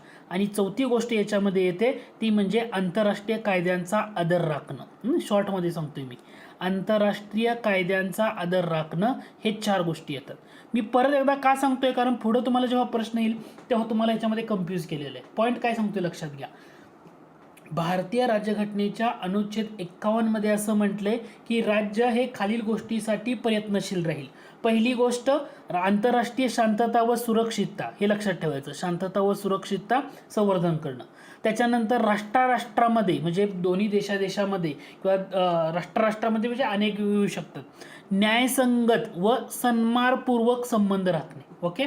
आणि तिसरी गोष्ट येते आंतरराष्ट्रीय तंटे जे असतात ना, तर ते ट्रिब्युनल किंवा लवाद जे असतात ना त्यांच्या मार्फत मिटवण्यास प्रोत्साहन देणे. आणि चौथं येतं आंतरराष्ट्रीय कायद्यांचा आदर. ह्या 4 गोष्टी लक्षात आल्या पाहिजेत. शांतता, सुरक्षितता, राष्ट्रामध्ये न्यायसंगत व सन्मानपूर्वक संबंध, तंटे लवादामार्फत आणि आंतरराष्ट्रीय कायद्यांचा आदर. याच्यामुळे इथं ब हा घटक येणार आहे का? येणार नाही. अ, क, ड हे तुमचं काय असलं पाहिजे? उत्तर असलं पाहिजे. याच्यावर एमपीएससी वेगवेगळ्या पद्धतीने विचारते. आता हाच घटक जर तुम्ही इंग्रजीमध्ये बघितला तर तुमच्या आणखी लक्षात येईल. आता इंग्रजीमध्ये तुम्हाला या ठिकाणी एवढंच फक्त लक्षात ठेवायचं आहे, to promote the international peace and justice, international peace and justice. त्याच्यानंतर justice full and respect to each other relationship between state, राष्ट्रामध्ये न्यायसंगत व सन्मानपूर्वक संबंध राखणे. आणि solving international disputes through peacefully international means, म्हणजे तुमच्या तंटे लवादामार्फत मिटवण्यास प्रोत्साहन देणे. आणि चौथा घटक याच्यामध्ये येतो जे आंतरराष्ट्रीय कायदे असतात ना, या आंतरराष्ट्रीय कायद्यांचा आदर राखणे. हे तुमच्या इथं लक्षात आलं पाहिजे. त्यानंतर पुढचा प्रश्न होता, भारतीय संविधानाच्या कोणत्या कलमात समान नागरी कायद्याची तरतूद? हे तुम्हाला सांगायची गरज आहे का? कलम 44. त्यानंतर या टाईपच्या प्रश्नावर एमपीएससी मध्ये बऱ्याच वेळा प्रश्न येऊन गेलेला आहे. तो पॉईंट असा आहे, हे बघून घ्या. तुम्हाला जोड्या जुळवून दिलं तर कलम दिली जातात. गो हत्या प्रतिबंध म्हटलं की कलम तुमचं 48 हे डोळे झाकून तुमच्या लक्षात आलं पाहिजे. समान नागरी कायदा म्हटलं की कलम 44 लक्षात येतंच. ग्रामपंचायतीची स्थापना म्हणजे कलम 40, म्हणजे तुम्हाला न्यायपालिकेस कार्यपालिकेपासून वेगळं करणं म्हणजे कलम 50. आणि ही जोडी कुठं जुळते आहे? 1 ला 4, 2 ला 1, 4 आणि 1 या ठिकाणी दिसतंय, म्हणजे पर्याय क्रमांक 2 करेक्ट आन्सर. आता तुम्हाला हा प्रश्न बघितल्यानंतर मगाशी मी जो मुद्दा सांगितला तुम्हाला की भारतीय राज्यघटनेच्या अनुच्छेद 51 मध्ये राज्य डॅश डॅश साठी प्रयत्नशील राहील, मी तुम्हाला 4 गोष्टी म्हटल्या. प्रश्न बघा, आंतरराष्ट्रीय संबंधातील वर्तनाबाबत खालीलपैकी कोणत्या मार्गदर्शक तत्वांचा समावेश राज्यघटनेत झालेला किंवा झालेला नाही हे ओळखा. त्याच्यामध्ये 4 गोष्टी आपण काय बघितल्या? राष्ट्रामध्ये न्यायसंगत व सन्मानपूर्वक संबंध राखण्यास मदत करणे, डेफिनेटली बघितलं. आंतरराष्ट्रीय कायदा व तह यामधल्या कर्तव्याचा मान राखणं म्हणजे आंतरराष्ट्रीय कायद्याचा आदर करणं. आंतरराष्ट्रीय तंटे लवादामार्फत मिटवण्यास प्रोत्साहन देणं हे बघितलं. पण त्याच्यामध्ये असं होतं का निशस्त्रीकरणासाठी कार्य करणं? डेफिनेटली नाही. याचा अर्थ पर्याय क्रमांक 4 हे तुमचं उत्तर येणार आहे का? नाही. यामध्ये राहिलं कोणतं? आंतरराष्ट्रीय म्हणजे तुमचं जे राष्ट्रामध्ये शांतता व सुरक्षितता यांचं संवर्धन करणं. शांतता व सुरक्षितता हा घटक फक्त राहिला. म्हणजे भारतीय राज्यघटनेच्या कलम 51 मध्ये आंतरराष्ट्रीय संबंधातल्या वर्तनाबाबत राज्य खालील गोष्टीसाठी प्रयत्नशील राहील. आणि शांतता सुरक्षितता, राष्ट्रामध्ये न्यायसंगत व सन्मानपूर्वक संबंध, आंतरराष्ट्रीय कायदा व तह म्हणजे आंतरराष्ट्रीय कायद्याचा आदर राखणं, आंतरराष्ट्रीय तंटे लवादामार्फत मिटवणं. त्याच्यामध्ये निशस्त्रीकरणासाठी कार्य करणं किंवा अशा ज्या गोष्टी दिल्या जातात हे यामध्ये येणार नाहीत. त्याच्यानंतर भारतीय राज्याच्या धोरणाच्या मार्गदर्शक तत्वावरील भाष्ये आणि भाष्यकार हे बऱ्याच वेळा विचारलं जातं. आता यातलं तुम्हाला जोड्या लावताना काही घटक आहे, जसं मार्गदर्शक तत्वाबाबत बँकेच्या सोयीनुसार वटवता येणारा चेक असं कोणी म्हटलं तर तुम्हाला डोळे झाकून यामध्ये माहीत असतं की हे कोणी म्हटलेलं आहे. आता अशा टाईपचे प्रश्न एमपीएससी मध्ये तुम्हाला एक जरी जोडी लावता आली तर तुम्ही त्याचं उत्तर देऊ शकता. तुम्हाला माहिती आहे ना, बँकेच्या सोयीनुसार वटवता येणारा चेक म्हणजे हे के.टी. शहा यांनी म्हटले. म्हणजे अ ला 2 कुठं आहे? अ ला 2 हे फक्त पर्याय क्रमांक 3 मध्येच आहे, म्हणजे हे डोळे झाकून तुमचं उत्तर आहे. पण मी तुम्हाला म्हणतो की इतर ज्या गोष्टी आहेत ना ते तुम्ही थोडंसं लक्षात घ्या. जसं की ब चं उत्तर येणार 3 म्हणजे अवादयोग्य आणि अमूर्त म्हणजे हे ॲलन गॅडहिल यांनी म्हटलेलं आहे. हे लक्षात राहिलं तर ठीक आहे, नसेल तर तुम्ही त्याला इग्नोर करू शकता. किंवा याच्यामध्ये यामागील खरा हेतू भारत देशाला पोलीस नव्हे तर कल्याणकारी राज्य, कल्याणकारी राज्य म्हटलं की के.व्ही. राव, हे तुमच्या लक्षात आलं पाहिजे. कल्याणकारी राज्य बनवण्याचा आहे, याच्यावर पण एमपीएससीनं बऱ्याच वेळा विचारलंय की मार्गदर्शक तत्व याच्याबाबत काय म्हटले की देशाला पोलीस नव्हे म्हणजे तर कल्याणकारी राज्य बनवण्याचा आहे असा उद्देश या मार्गदर्शक तत्वाचा, असं के.व्ही. राव यांनी म्हटले. आणि अनंत नारायण यांनी म्हटले इतर गोष्टी करण्यासाठी शासनाला दिलेला एक महत्त्वाचा अधिकार असं म्हटलेलं आहे. पण इथं तुम्हाला दोन गोष्टी फक्त या पॉईंटमधून तुम्ही लक्षात ठेवायच्या. पहिली गोष्ट के.टी. शहा यांनी म्हटलेलं विधान की बँकेच्या सोयीनुसार वटवता येणारा चेक, हे मार्गदर्शक तत्वाबाबत भाष्य के.टी. शहा यांचं. आणि दुसरं महत्त्वाचं म्हणजे के.व्ही. राव यांचं भाष्य. हे दोन पॉईंट तुम्ही याच्यातून लक्षात ठेवले तर मोर दॅन इनफ आहे.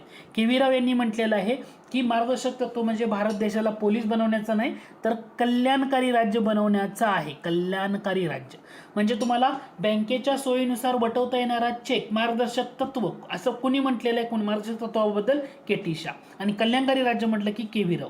फक्त एवढं लक्षात ठेवा कारण याच्यावर एमपीएससीनं वेगवेगळ्या पद्धतीनं प्रश्न विचारलेत, हे तुम्हाला लक्षात आलं पाहिजे. प्रश्न पुढचा, मार्गदर्शक तत्वाच्या प्रकरणातील कोणते कलम विचारले? मादक पेयाच्या सेवनावर बंदी घालण्याच्या संदर्भात आहे. मादक पेयाच्या सेवनावर बंदी घालणं म्हणजे कलम 47. आता हे तुम्हाला बघायची गरज आहे का? नाही. त्यानंतर पुढचा प्रश्न, भारतीय संविधानात ब्रिटिश संविधानातनं कोणती तत्वे स्वीकारलेत? ब्रिटिश खंड म्हटलं तर नीती मार्गदर्शक तत्व हे आयर्लंड खंड घेतले. कुठलं घेतले? आयरिश खंड घेतले. म्हणजे ह्यातलं अ येणार आहे का? नाही. जर अ येणार नसेल तर तुमचं यामध्ये पहिला ऑप्शन इलिमिनेट करू शकता. आता राहिला मुद्दा कायद्याचं राज्य असू द्या किंवा कायदा निर्मिती प्रक्रिया, म्हणजे क आणि ड हे डेफिनेटली कुठून घेतले? ब्रिटिश ह्याच्यामधून घेतले. म्हणजे हा ऑप्शन तुम्ही इलिमिनेट करू शकता. आता राहिला मुद्दा स्वातंत्र्य, समता, बंधुता हा ब्रिटिश संविधानातनं घेतलाय का? नाही. म्हणजे पर्याय क्रमांक 3 हे तुमचं करेक्ट आहे. आता तुम्हाला कमेंट बॉक्समध्ये काय मेन्शन करायचं आहे? कमेंट बॉक्समध्ये असं मेन्शन करायचं आहे, प्रास्ताविकेमधील स्वातंत्र्य, समता, बंधुता हे जे शब्द आहेत, हे जो घटक आहे, हे आपण कोणत्या देशाच्या राज्यघटनेमधून घेतले? कमेंट बॉक्समध्ये नक्की मेन्शन करा. ओके, म्हणजे तुमचा अभ्यास आहे की नाही समजते मला. ह्याच्या अगोदरच्या लेक्चरमध्ये पण मी हे सांगितलंय की भारतीय राज्यघटनेच्या प्रास्ताविकेमधील स्वातंत्र्य, समता, बंधुता ही जी तत्वे आहेत, ही आपण कोणत्या देशाच्या राज्यघटनेमधून घेतली आहेत हे तुम्ही कमेंट बॉक्समध्ये मेन्शन करा. म्हणजे अगोदरच्या लेक्चरमधचं तुम्ही व्यवस्थितरित्या ते पाहिलंय की नाही हे त्याच्यातून कळून जाईल. नक्की कमेंट करा, महत्त्वाचा घटक आहे. पुढचा प्रश्न बघा, तुम्हाला 2 विधानं दिलीत आणि कोणतं विधान बरोबर आहे का त्याचं स्पष्टीकरण आहे असं म्हटले. आता भारत सरकार कायदा 1935 नुसार शेषाधिकार केंद्रीय विधिमंडळाकडं. पहिलं विधानच चुकीचं आहे कारण हे कोणाकडे दिलं होतं? गव्हर्नर. शेषाधिकार कोणाकडे दिले होते? गव्हर्नर जनरलकडे दिले होते. त्याच्यामुळं या ठिकाणी विधिमंडळाकडे येणार नाही. म्हणजे पहिलं विधान चुकीचं आहे. म्हणजे अ हे चूक आहे हे तुमच्या लक्षात आलं कारण इथं सगळीकडे बघा अ बरोबर आहे, दोन्ही बरोबर आहे, दोन्ही बरोबर आहे. म्हणजे हे 1 2 3 ऑप्शन इलिमिनेट होतात. जरी दुसरं विधान तुम्ही नाही बघितलं तरी तुमचं उत्तर पर्याय क्रमांक 4 आहे हे तुमच्या लक्षात येईल. भारत सरकार कायदा 1935 नुसार संघराज्य, प्रांतिक आणि समवर्तित अशा 3 सूच्यामध्ये विषयांची विभागणी केली गेली होती. हे विधान तुमचं बरोबर आहे. हा एमपीएससीला विचारलेला प्रश्न आहे. भारतीय राज्यघटनेत खालीलपैकी कोणते मूलभूत कर्तव्य समाविष्ट नाही? तुमच्या लक्षात आलं पाहिजे की मतदान करणं हे मूलभूत कर्तव्य आहे येतं का? कारण विज्ञान वृत्तीचा विकास करणं असू द्या, सार्वजनिक संपत्तीचं रक्षण करणं असू द्या, राज्यघटनेप्रती निष्ठा आणि राज्यघटनेच्या आदर्शाचा सन्मान असू द्या, पण मतदान करणं येतं का? येत नाही. म्हणजे पर्याय क्रमांक 3 हे चुकीचं आहे. त्यानंतर काही प्रश्न हे लॉजिकल असतात. लॉजिकल म्हणजे तुम्हाला ह्याचं काय पाठ करायची किंवा काही नाही. ठीक आहे. प्रश्न म्हणजे बघा, भारतीय निधर्मीपणाला एक मोझेक फ्रेम असं का म्हणलं? तर मोझेक फ्रेम म्हणजे काय की आपण भारत बघा, भारतामध्ये वेगवेगळ्या धर्माचे लोक, वेगवेगळ्या जातीचे लोक, वेगवेगळ्या भाषेचे लोक आपण एका गुणगोविंदानं राहतो. म्हणजे भारतामध्ये अनेक धर्म आहेत, भाषा मानाने व स्वातंत्र्याने राहतात. त्यांच्यामध्ये सर्व गट आपली ओळख नष्ट न करता एक संमिश्र संस्कृतीचा घटक आहे. आपली संमिश्र संस्कृती, वेगवेगळे लोक राहतात. तसं इतर देशामध्ये एवढ्या प्रमाणामध्ये पाहता येत नाही. सामान्य माणसाला एकत्र आणतात. आणि दुसरं सगळ्यात महत्त्वाचं म्हणजे भारताला कोणत्याही धर्माला राज्यधर्माचं स्थान आहे का? तर नाही. म्हणजे इथलं वरीलपैकी सर्व तुमच्या लक्षात आलं असेल. हा लॉजिकल टाईपचा प्रश्न होता. अशा टाईपचे प्रश्न सुद्धा एमपीएससीमध्ये विचारले जातात, फक्त माहीत असू द्या. पुढचा प्रश्न आहे, युद्ध, परकीय आक्रमण किंवा लष्करी उठाव यामुळे निर्माण होणाऱ्या आणीबाणीच्या परिस्थितीत तोंड देण्यासाठी घटनेने केंद्र शासनाला कोणते विशेष अधिकार दिले? समजा युद्ध किंवा परकीय आक्रमण, म्हणजे तुम्हाला लक्षात आलं असेल की जर बाह्य आणीबाणी लागू झाली का आणीबाणीच्या काळामध्ये केंद्र शासनाला घटनेने काही अधिकार दिले. समजा केंद्र सरकारला असं वाटलं केंद्र आणि राज्य सरकारचं जे महसूल आहे तर याच्यामध्ये काही तरतुदी किंवा याच्यामध्ये बदल करायचा असेल तर याच्यामध्ये केंद्र बदल करू शकतं. म्हणजे केंद्र आणि राज्य सरकारच्या महसूल वाटपाच्या संदर्भात केंद्राला महत्त्वाचा अधिकार मिळाला आहे. केंद्र त्याच्यामध्ये बदल करू शकतं.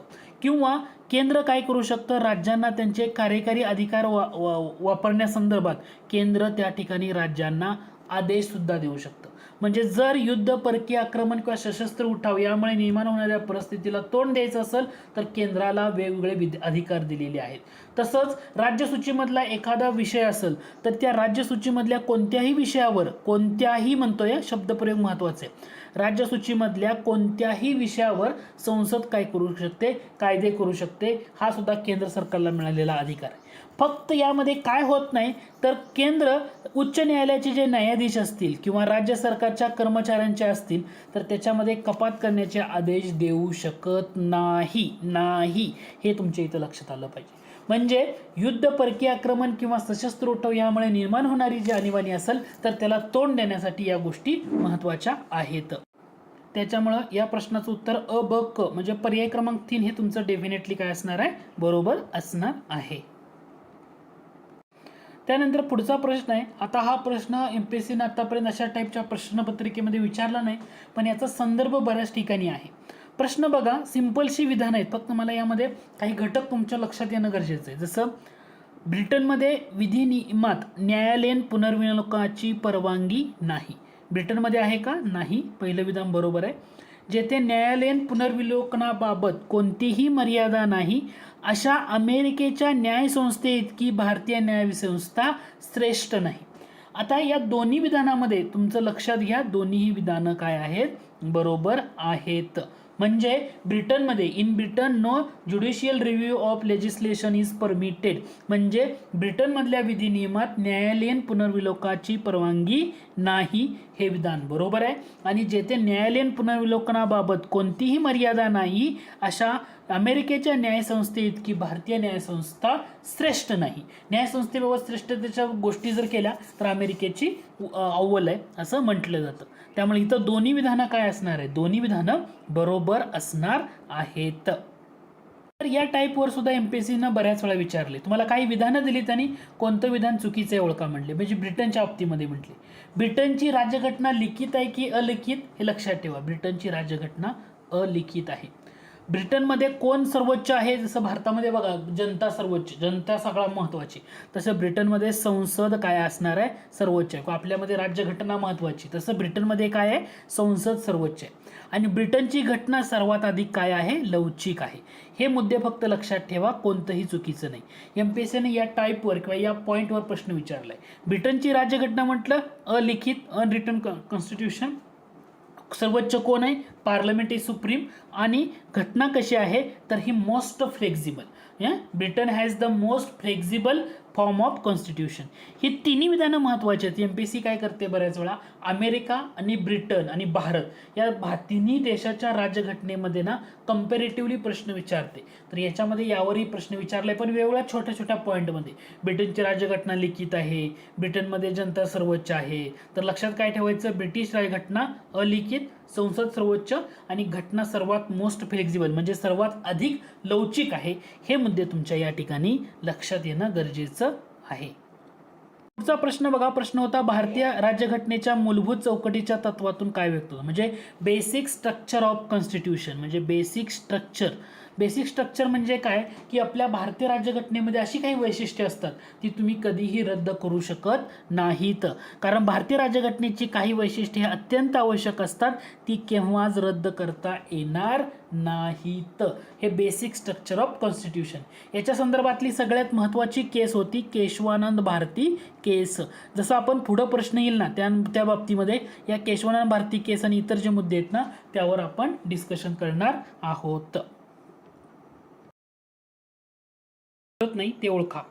बेसिकली या घटकावर एमपीएससीने बऱ्याच वेळा तुम्हाला कन्फ्यूज केले, पण घटक तुमच्या लक्षात आला पाहिजे कारण हा फॅक्च्युअल डाटा एमपीएससी याच्यावर बऱ्याच वेळा विचारते. तुम्हाला 4 तारखा दिलेत. एक आहे 11 डिसेंबर 1946, 29 ऑगस्ट 1947, 26 नोव्हेंबर 1949 आणि 24 जानेवारी 1950. ठीक आहे. आता याचं जर तुम्ही करेक्ट उत्तर बघितलं तर तुम्हाला लक्षात आलं पाहिजे की पहिलंच विधान हे तुमचं चुकीचं आहे, दुसरं, तिसरं आणि चौथं विधान हे बरोबर आहे. म्हणजे मसुदा समिती जी डॉक्टर बाबासाहेब आंबेडकरांच्या अध्यक्षतेखाली स्थापन करण्यात आली ती 29 ऑगस्ट 1947ला स्थापन झाली होती. 26 नोव्हेंबर 1949 भारतीय जनतेने संविधान स्वीकृत आणि अधिनियमित करून स्वतःला प्रत अर्पण केली, बरोबर आहे. आणि संविधान सभेच्या सदस्यांनी अंतिमतः संविधानावर स्वाक्षरी केल्या, हे 24 जानेवारीचं बरोबर आहे. हा बेसिकली कन्फ्यूज कुठं होतो तर हे डिसेंबर 1946 बरोबर आहे, पण 11 येतं का नाही. तुम्हाला इथं लक्षात ठेवताना 3 तारखा लक्षात ठेवायच्या ज्याच्यावर MPSCनं बऱ्याच वेळा प्रश्न विचारलाय. पहिली तारीख आहे 9 डिसेंबर 1946, दुसरी तारीख आहे 11 डिसेंबर 1946 आणि तिसरी तारीख आहे 13 डिसेंबर 1946. आता यामध्ये 9 डिसेंबर 1946 या तारखेचं वैशिष्ट्य काय आहे, कारण घटनासभेची किंवा घटना समितीची जी पहिली बैठक आहे तर ती सुरू झाली या तारखेला. ठीक आहे. आणि 11 डिसेंबर का महत्त्वाचं आहे, कारण 11 डिसेंबर 1946ला डॉक्टर राजेंद्र प्रसाद घटनासभेचे कायमस्वरूपी अध्यक्ष म्हणून निवड करण्यात आली. कोणाची? डॉक्टर राजेंद्र प्रसाद यांची निवड करण्यात आली. आणि 13 डिसेंबरला काय केलं तर पंडित नेहरूंनी उद्दिष्टांचा ठराव संविधान सभेमध्ये किंवा घटनासभेमध्ये मांडला. मग तुम्हाला इथं काय म्हटलंय, 11 डिसेंबर 1946 रोजी जवाहरलाल नेहरूंनी संविधान सभेत उद्दिष्टांचा ठराव मांडला, हे चुकीचं आहे. कारण इथं पाहिजे होतं 13 डिसेंबर 1946 पाहिजे होतं. 11 डिसेंबरला डॉक्टर राजेंद्र प्रसाद संविधान सभेचे कायमस्वरूपी अध्यक्ष म्हणून निवड झाली होती. तो महत्त्वाचा मुद्दा आहे. म्हणजे ह्या 3 तारखा लक्षात येतील का? 9 डिसेंबर, 11 डिसेंबर आणि 13 डिसेंबर. ओके. आता तुम्हाला कमेंट बॉक्समध्ये काय मेन्शन करायचं आहे, तुम्हाला प्रश्न असा आहे, हा जवाहरलाल नेहरूंनी संविधान सभेत उद्दिष्टांचा ठराव मांडला कधी? 13 डिसेंबर 1946. मग हा केव्हा मंजूर करण्यात आला? पंडित जवाहरलाल नेहरूंनी मांडलेला उद्दिष्टांचा ठराव हा मंजूर कधी केला त्या तारखेवर परीक्षेला प्रश्न विचारला जातो आणि ती तारीख तुम्हाला कमेंट बॉक्समध्ये मेन्शन करायची आहे. लक्षात येते का कोणती तारीख?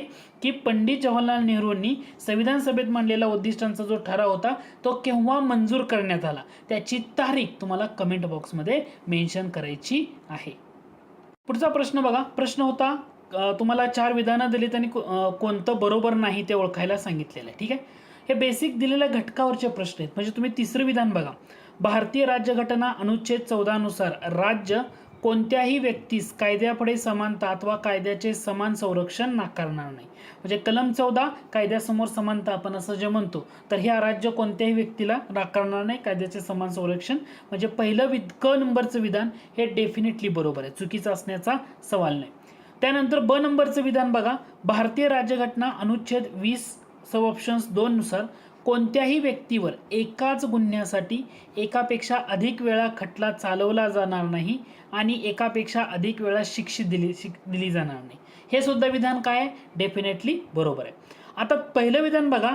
भारतीय राज्यघटना अनुच्छेद 21 नुसार कोणत्याही व्यक्तीचे जीवित किंवा व्यक्तिगत स्वातंत्र्य कायद्याच्या योग्य प्रक्रियेशिवाय हिरावून घेतले जाणार नाही. ओके. कायद्याच्या योग्य प्रक्रियेशिवाय. आता लक्षात ठेवा कलम 21 म्हणजे जीवित व व्यक्तिगत स्वातंत्र्याचे हक्क. मग मी तुम्हाला असा प्रश्न विचारतो, पहिला मुद्दा, की हा हक्क कलम 21 अंतर्गत असणारा हक्क हा फक्त भारतीय लोकांना आहे का परकीय लोकांना सुद्धा आहे? लक्षात आहे का? हा फक्त भारतीयाला आहे का परकीय लोकांना सुद्धा आहे? काय उत्तर असलं पाहिजे? तुम्हाला लक्षात आलं पाहिजे की फक्त भारतीय लोकांना असणारे अधिकार त्याचे आर्टिकल लक्षात ठेवायचं. फक्त भारतीय म्हणजे तो अधिकार परकीय लोकांना मिळणार नाही. अशी 5 कलम मी याच्या अगोदरच्या लेक्चरमध्ये तुम्हाला सांगितली होती. ती कोणती होती? कलम 15, कलम 16, कलम 19, कलम 29 आणि कलम 30. ही 5 कलम अशी आहेत ना, ही कलम हे फक्त भारतीय नागरिकांना त्याचे अधिकार उपलब्ध आहेत, परकीय नागरिकांना नाही.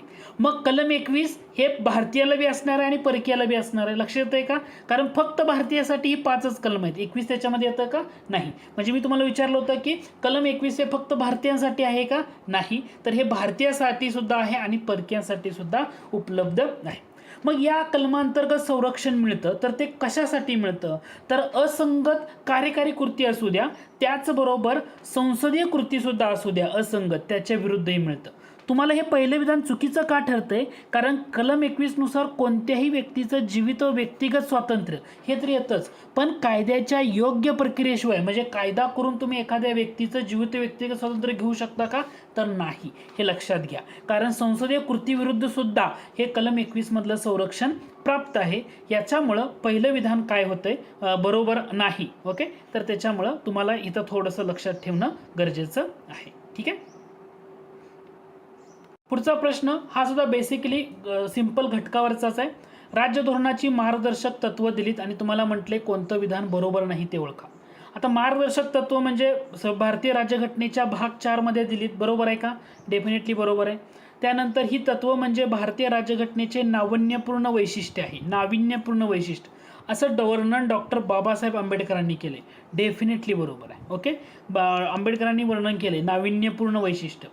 राज्यघटनेनुसार त्यांचे 4 भागामध्ये वर्गीकरण केले. तर मार्गदर्शक तत्व म्हणजे उदारमतवादी किंवा असे जे वर्गीकरण आहे हे राज्यघटनेनुसार म्हटले ना, म्हणून हे विधान चुकीचं आहे. वर्गीकरण केलं जातं पण त्याच्या राज्यघटनेनुसार वर्गीकरण दिलेलं नाही, हे लक्षात ठेवा. त्याच्यामुळे तिसरं विधान हे डेफिनेटली चुकीचं आहे. जर तिसरं चुकीचं असेल तर तुमचं ऑटोमॅटिकली तेच उत्तर असणार आहे. याचा अर्थ या तत्वांचे 1935च्या भारत सरकारच्या कायद्यामध्ये सूचना पत्रकाशी साम्य आहे. मार्गदर्शक तत्व म्हटलं 1935 भारत सरकारच्या कायद्यामध्ये सूचना पत्रकाशी साम्य, हे सुद्धा विधान बरोबर आहे. लक्षात आलं का? मार्गदर्शक तत्वाचं वर्गीकरण हे राज्यघटनेनुसार 4 भागामध्ये केलेलं नाही, म्हणून तिसरं विधान चुकीचं. त्यानंतर पुढचा घटक आहे तो म्हणजे भारतीय संविधानात अंतर्भूत करण्यात आलेला शिक्षणाचा मूलभूत हक्क कोणत्या घटना दुरुस्तीद्वारे करण्यात आलाय? आता शिक्षणाचा मूलभूत हक्क घटना दुरुस्ती, डोळं झाकून लक्षात आलं पाहिजे तुम्हाला, 86वी घटना दुरुस्ती.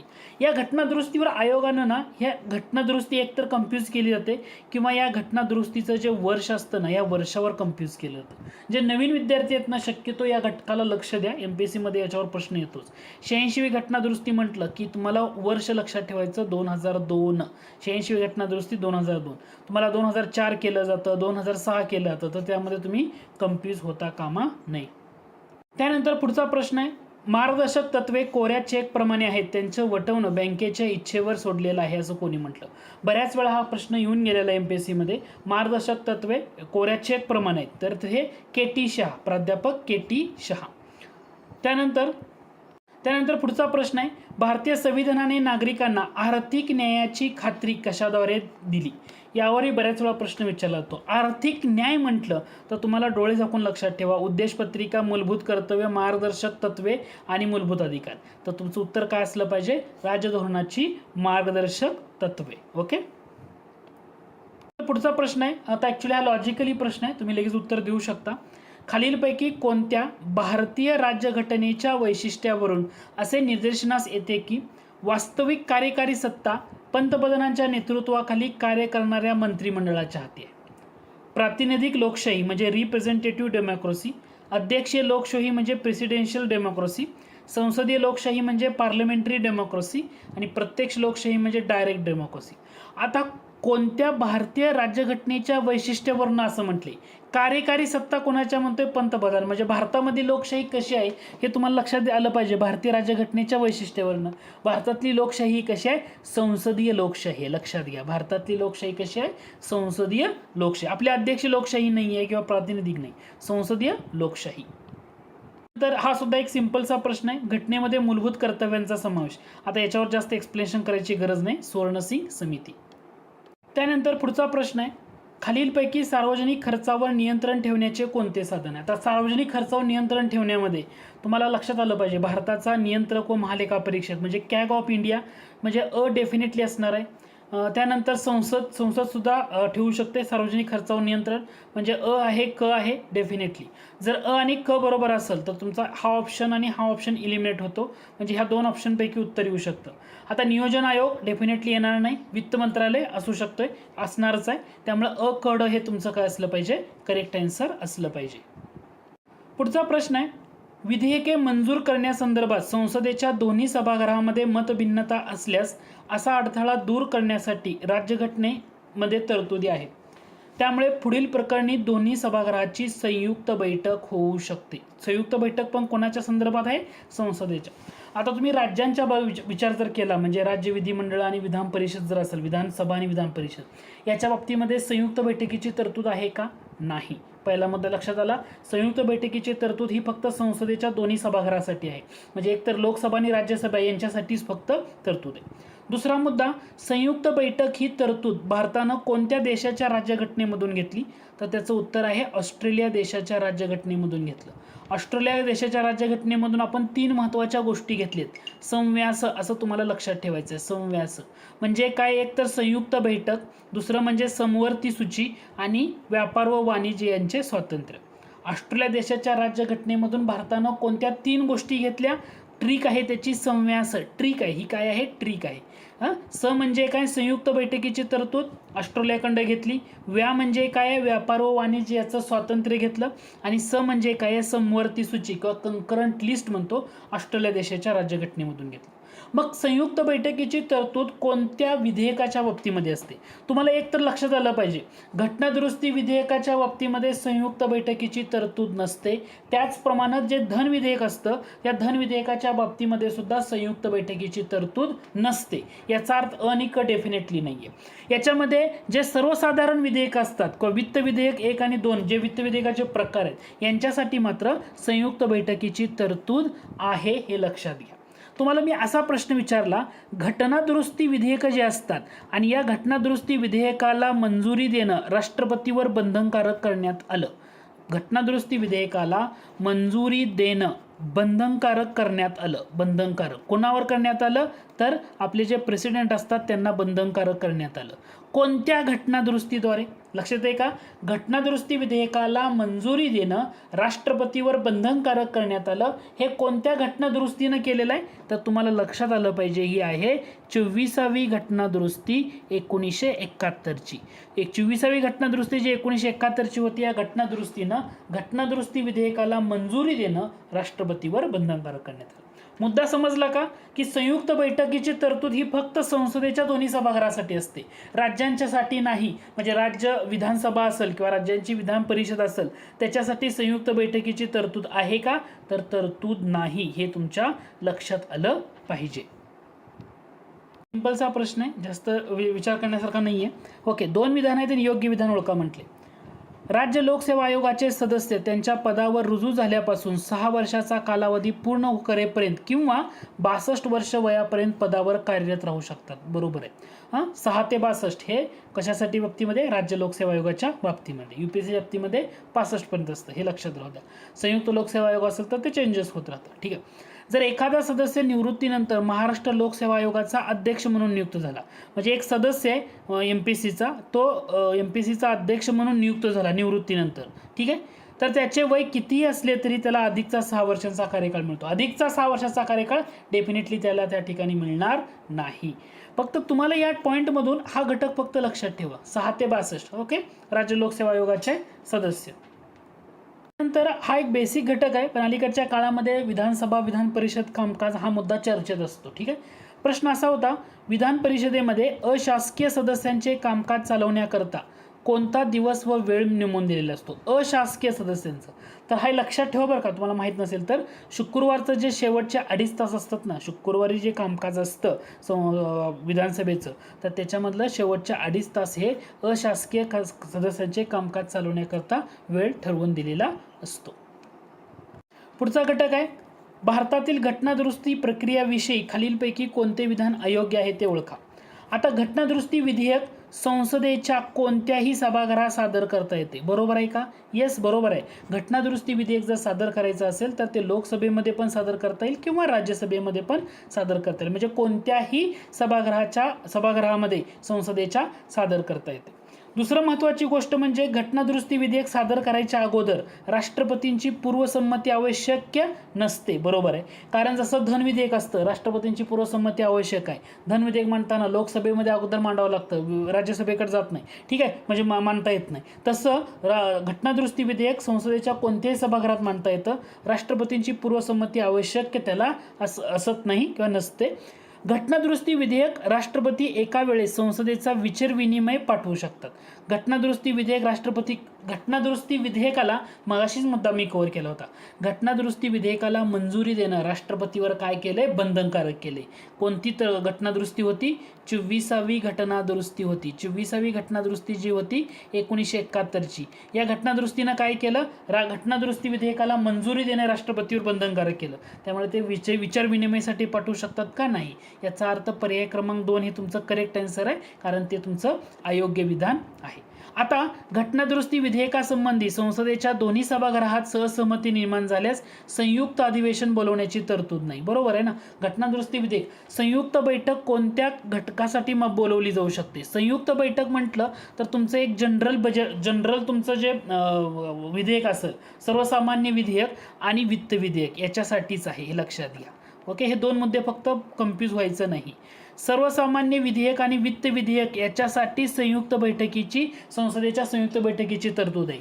धन विधेयक असू द्या किंवा घटनादुरुस्ती विधेयक असू द्या, त्या ठिकाणी तुम्हाला संसदेची संयुक्त बैठक बोलवण्याची तरतूद आहे का? नाही. आणि विधानसभा आणि विधान परिषदेसाठी संयुक्त बैठकीची तरतूदच नाही, त्यामुळे तो इश्यू त्या ठिकाणी येतच नाही. लक्षात आलं का? पर्याय दुसरं हे तुमचं अयोग्य आहे, कारण 24वी घटनादुरुस्ती 1971, कारण घटनादुरुस्ती विधेयकाला मंजुरी देणं राष्ट्रपतीवर बंधनकारक केलं होतं. पुढचा घटक आहे, पुढीलपैकी बरोबर विधान कोणतं आहे ते ओळखा. सेवा कर केंद्र शासनाद्वारे लादला जातो. बरोबर आहे का? यस. सेवा कर केंद्र शासन आणि राज्य शासनाद्वारे गोळा केला जातो. लादला जातो केंद्र शासन, पण गोळा करताना दोन्ही पण. बरोबर आहे. आणि याचा विनियोग म्हणजे त्याचा फायदा घेताना केंद्र शासन आणि राज्य शासन दोघंही घेतात. ओके. आता समवर्ती सूचीमध्ये 92 सेवेवरील कर ही नवी नोंद करण्यात आली होती, जी आता GST मध्ये सम्मिलित झाले. हे सुद्धा विधान बरोबर आहे, कारण हे परत कॅन्सल केलं. सेवा कर हे आता GST मध्ये आलेलं आहे, इन्क्लूड करण्यात आलेलं आहे. याचा अर्थ वरीलपैकी सर्व बरोबर. सेवा कर म्हटलं, लक्षात ठेवा, महत्त्वाचं काय, लादण्याचं काम केंद्र शासन करतं. गोळा करायचा असू द्या आणि वापर करायचा असेल तर हे दोन्ही केंद्र आणि राज्य करतं. आणि समवर्ती सूचीमधलं 92 सेवेवरील कर ही नवीन तरतूद होती, की जे GST मध्ये परत इन्क्लूड करण्यात आली. GST विधेयक आल्यामुळे ते संपलेलं. ठीक आहे. समवर्ती सूची ही तरतूद भारतानं कोणत्या देशाच्या राज्यघटनेमधून घेतली? मी अगोदरच सांगितलं, ऑस्ट्रेलिया देशाच्या राज्यघटनेमधून घेतलेलं आहे. पुढचा घटक आहे, महाराष्ट्राच्या विधान परिषदेच्या संदर्भात खालील विधाने विचारात घ्या.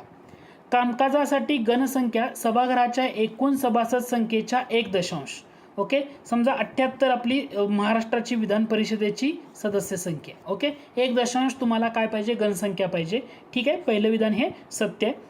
कामकाजासाठी गणसंख्या 12 सभासद असते, असं आहे का? 1. म्हणजे हे 1. म्हणजे तुमचं 7.8, म्हणजे तुमचे 8 सदस्य पाहिजेत तर त्या ठिकाणी तुमचं कामकाज सुरू होऊ शकतं. 12 म्हटले, याचा अर्थ ब चुकीचा आहे. पर्याय क्रमांक 1 हे तुमचं बरोबर आहे. महाराष्ट्र विधान परिषद म्हटलेलं आहे, लक्षात असू द्या. वेळी दिलेल्या निकालावरनं खालीलपैकी मूलभूत चौकटीमध्ये म्हणजे जे बेसिक स्ट्रक्चर म्हणतो याच्यामध्ये अंतर्भूत नसलेले घटक कोणते? बेसिक स्ट्रक्चर म्हणजे पायाभूत वैशिष्ट्य याच्यामध्ये म्हणतो आपण. ठीक आहे. सर आपल्या राज्यघटनेच्या. तर तुम्ही ह्याच्यामध्ये बघितलं, नसलेले विचारले. व्यक्तीचे स्वातंत्र्य, फ्रीडम ऑफ पर्सन डेफिनेटली असणार आहे, किंवा मूलभूत हक्क डेफिनेटली असणार आहे, किंवा न्यायिक पुनर्वलोकन ज्युडिशियल रिव्ह्यू म्हणतो, हे सुद्धा बेसिक स्ट्रक्चरमध्ये तुम्हाला पाहायला मिळेल. पण संपत्तीचा अधिकार हे तुम्हाला बेसिक स्ट्रक्चरमध्ये बघायला मिळणार नाही, किंवा मतदानाचा अधिकार हे सुद्धा तुम्हाला बेसिक स्ट्रक्चरमध्ये बघायला मिळणार नाही मूलभूत चौकटीमध्ये. याचा अर्थ ब आणि ई हे 2 घटक तुम्हाला त्या ठिकाणी पाहायला मिळणार नाहीत. ओके. बेसिक स्ट्रक्चर असं विचारलेलं होतं. पुढचा प्रश्न आहे, तो प्रश्न बघून घ्या. प्रश्न आहे महत्त्वाचा घटक. ठीक आहे. प्रश्न होता, खालील मूलभूत हक्कापैकी कोणते हक्क केवळ भारतीय नागरिकांना उपलब्ध आहेत? फक्त भारतीय नागरिकांना असलेले कोणते मूलभूत हक्क आहेत असं दिले. खाली देताना तुम्हाला कायद्यापुढे समानता, भेदभाव प्रतिबंध, अस्पृश्यता निर्मूलन आणि सार्वजनिक नोकऱ्यामध्ये समान संधी म्हटले. केवळ भारतीय नागरिकांना असलेले एकूण 5 मूलभूत हक्क म्हणजे आर्टिकल 15 मध्ये, आर्टिकल 16 मध्ये, आर्टिकल 19 मध्ये, आर्टिकल 29 आणि आर्टिकल 30 या आर्टिकलमध्ये असणारे हक्क केवळ भारतीय नागरिकांना आहेत. 15 मध्ये म्हटलं. मग आता जर तुम्ही बघा 15 मध्ये धर्म, वंश, जात किंवा लिंग किंवा जन्म ठिकाण या कारणासाठी भेदभाव केला जाणार नाही असं म्हटलेलं आहे. या कारणासाठी भेदभाव केला जाणार नाही असं म्हटलेलं आहे. मग आता जर तुम्ही भेदभाव प्रतिबंध म्हणजे इथलं ब डेफिनेटली तुमचं असणार आहे. ब डेफिनेटली असणार आहे. बरोबर, ब असणार आहे याचा अर्थ हे दोन ऑप्शन तुमचे इलिमिनेट होणार आहे. 16 आर्टिकलमध्ये काय सांगितले? सार्वजनिक नोकरीत समान संधी, सार्वजनिक रोजगारामध्ये समान संधी हे आर्टिकल 16 मध्ये सांगितले. म्हणजे ब आणि ड डेफिनेटली असणार आहे. कायद्यापुढं परत 19 म्हणजे अभिव्यक्ती स्वातंत्र्य म्हणतो. 29 म्हणजे अल्पसंख्याकांची भाषा, लिपी व संस्कृती यांचं संरक्षण म्हणतो. आणि आर्टिकल 30 मध्ये शैक्षणिक संस्था स्थापन करण्याचं व त्याचं प्रशासन करण्याचं अल्पसंख्याकांचे अधिकार. याचा अर्थ कायद्यापुढे समानता असू द्या किंवा अस्पृश्यता निर्मूलन असू द्या हे भारतीय नागरिकांना केवळ नाही, ठीक आहे, दोन्ही नागरिकांना, परदेशी नागरिकांना पण ते अधिकार मिळू शकतात. म्हणजे केवळ भारतीय नागरिकांना असलेले हक्क म्हणजे एकूण 5, 15, 16, 19, 29 आणि 30. 15 म्हणजे याचं पर्याय क्रमांक 2 उत्तर राहणार आहे. 15 म्हणजे कोणतं? धर्म, वंश, जात, लिंग किंवा जन्म ठिकाण या कारणासाठी भेदभाव केला जाणार नाही. 16 म्हणजे सार्वजनिक नोकरीत समान संधी. अभिव्यक्ती स्वातंत्र्य म्हणजे 19 म्हणतो. 29 म्हणजे अल्पसंख्याकांची भाषा, लिपी आणि संस्कृती यांचं संरक्षण म्हणतो. आणि 30 आर्टिकल म्हणजे शैक्षणिक संस्था स्थापन करणं आणि त्याचं प्रशासन करणं अल्पसंख्याकांचा हक्क. याच्यामुळे पर्याय क्रमांक 2 हे तुमचं करेक्ट आन्सर इथे येत आहे. त्यानंतर पुढचा आपला प्रश्न आहे, खालीलपैकी कोणतं मार्गदर्शक तत्व घटना दुरुस्तीद्वारे नंतर भारतीय राज्यघटनेमध्ये समाविष्ट करण्यात आलं? घटना दुरुस्तीद्वारे पुन्हा भारतीय राज्यघटनेमध्ये समावेश करण्यात आलं. यामध्ये जर तुम्ही बघितलं, समान न्यायाची शाश्वती व गरिबांना मोफत कायदेविषयक सहाय्य. आता हे सुद्धा घटना दुरुस्तीनेच ऍड करण्यात आले, ठीक आहे. 39A मध्ये ते ऍड करण्यात आले. 42 घटना दुरुस्ती. पर्यावरणाचं संरक्षण व संवर्धन, वने व वन्यजीव सृष्टीचं संरक्षण हे 39A मध्ये येतं. ओके, तसं हे 48A मध्ये तुम्हाला बघायला मिळतं. म्हणजे ड आणि ई डेफिनेटली असणार आहे, हे लक्षात घ्या. समान कामाबद्दल स्त्री पुरुषांना समान वेतन हे नंतर घटना दुरुस्तीद्वारे नाही, ऑलरेडी असलेलं आहे. किंवा सर्व नागरिकांना उपजीविकेची पुरेशी साधनं हे ऑलरेडी असल्यापैकी येतं. म्हणजे ड आणि ई नंतर ऍड करण्यात आले. म्हणजे क ड ई हे तुमचं करेक्ट आन्सर असणार आहे. उत्पन्नातली विषमता कमी करणं किंवा समान न्यायाची शाश्वती आणि गरिबांना मोफत कायदेविषयक सहाय्य आणि पर्यावरणाचे संरक्षण. 42वी घटना दुरुस्ती या दोनसाठी खूप महत्त्वाची आहे. 39A आणि 48A मध्ये हे ऍड करण्यात आले. त्यानंतर पुढचा प्रश्न आहे, चूक असलेलं विधान ओळखा असं म्हटलंय, ठीक आहे. राष्ट्रपती राज्यसभेवर 2 अँग्लो इंडियन जमातीचे सदस्य नेमतात. राज्यसभेवर नेमतात का लोकसभेवर नेमतात? पहिला घटक, राज्यसभेवर का लोकसभेवर? अँग्लो इंडियनचे. त्याच्यामुळे पहिलंच विधान तुमचं चूक आहे, लोकसभा पाहिजे. संसद कर कमी करू शकत नाही म्हटले, तसं नाहीये. संसद कर कमी करू शकते. संसद कर कमी करू शकते याचा अर्थ हे सुद्धा चुकीचं आहे. उपराष्ट्रपतीच्या निवडणुकीसाठी किमान 20 मतदार हे प्रस्तावक व 20 मतदार अनुमोदक असणे आवश्यक आहे. हे बरोबर आहे. उपराष्ट्रपती, राष्ट्रपती म्हणलं की ते 50 असतं, पण उपराष्ट्रपती म्हणलं की तिथं 20 येतं, हे लक्षात राहू द्या. त्याच्यामुळे इथं फक्त क विधान बरोबर आहे, अ आणि ब चुकीचं आहे. अ आणि ब तुम्हाला विचारले चूक कोणतं, म्हणून पर्याय क्रमांक 3 हे तुमचं या ठिकाणी करेक्ट आन्सर असणार आहे. त्यानंतर पुढचा प्रश्न आहे, प्रश्न नीट समजून घ्या मग उत्तर द्या. प्रश्न होता, बिनचूक असणारं विधान कोणतं ते ओळखा म्हटले. पहिलं विधान आहे, 43व्या घटना दुरुस्तीने मंत्रिमंडळाचा सल्ला राष्ट्रपतीवर बंधनकारक करण्यात आला. डेफिनेटली चुकीचं आहे. समजा तुम्हाला असं विचारलं, घटना दुरुस्ती विधेयकाला मंजुरी देणं राष्ट्रपतीवर बंधनकारक, हे 24व्या घटना दुरुस्तीने टाकले. 24वी घटना दुरुस्ती कोणत्या सालाची होती? 1971, ठीक आहे, 1971. या घटना दुरुस्तीनं काय म्हटलं होतं, तर जे घटना दुरुस्ती विधेयक आहे, या घटना दुरुस्ती विधेयकाला मंजुरी देणं हे राष्ट्रपतीवर बंधनकारक करण्यात आलं होतं 24व्या घटना दुरुस्तीनं. तसं मंत्रिमंडळाचा सल्ला राष्ट्रपतीवर बंधनकारक कोणत्या घटना दुरुस्तीनं करण्यात आले? कमेंट बॉक्समध्ये नक्की मेन्शन करा, ठीक आहे. 43 तर नाही, मी तुम्हाला सांगतो, ठीक आहे. 24वी म्हटलं तर घटना दुरुस्ती विधेयकाला मंजुरी देणं राष्ट्रपतीवर बंधनकारक. राज्यपाल राष्ट्रपतींची मर्जी असेपर्यंत पद धारण करतात, हे विधान बरोबर आहे. राष्ट्रपतींची मर्जी म्हणजे तुम्हाला बिनचूक विचारलं होतं, म्हणजे बरोबर कोणतं? डेफिनेटली तुमचं पर्याय क्रमांक 2 आहे. आता राज्यपालांच्या नियुक्तीबाबत भारतानं अमेरिकन पद्धत स्वीकारली. भारतानं अमेरिकन स्वीकारली का? तर राज्यपाल हे पद म्हटलं तर भारतानं कशामधून घेतले? 1935चा कायदा. या 1935च्या कायद्याच्या तरतुदीमधून राज्यपाल पद घेतले. परंतु राज्यपालाची म्हणजे जो केंद्राकडून केली जाणारी नियुक्ती आहे, नेमणूक आहे, हे आपण कॅनडाकडे घेतले. हे ते अमेरिकेकडे घेतल्यानं डेफिनेटली नाही आहे.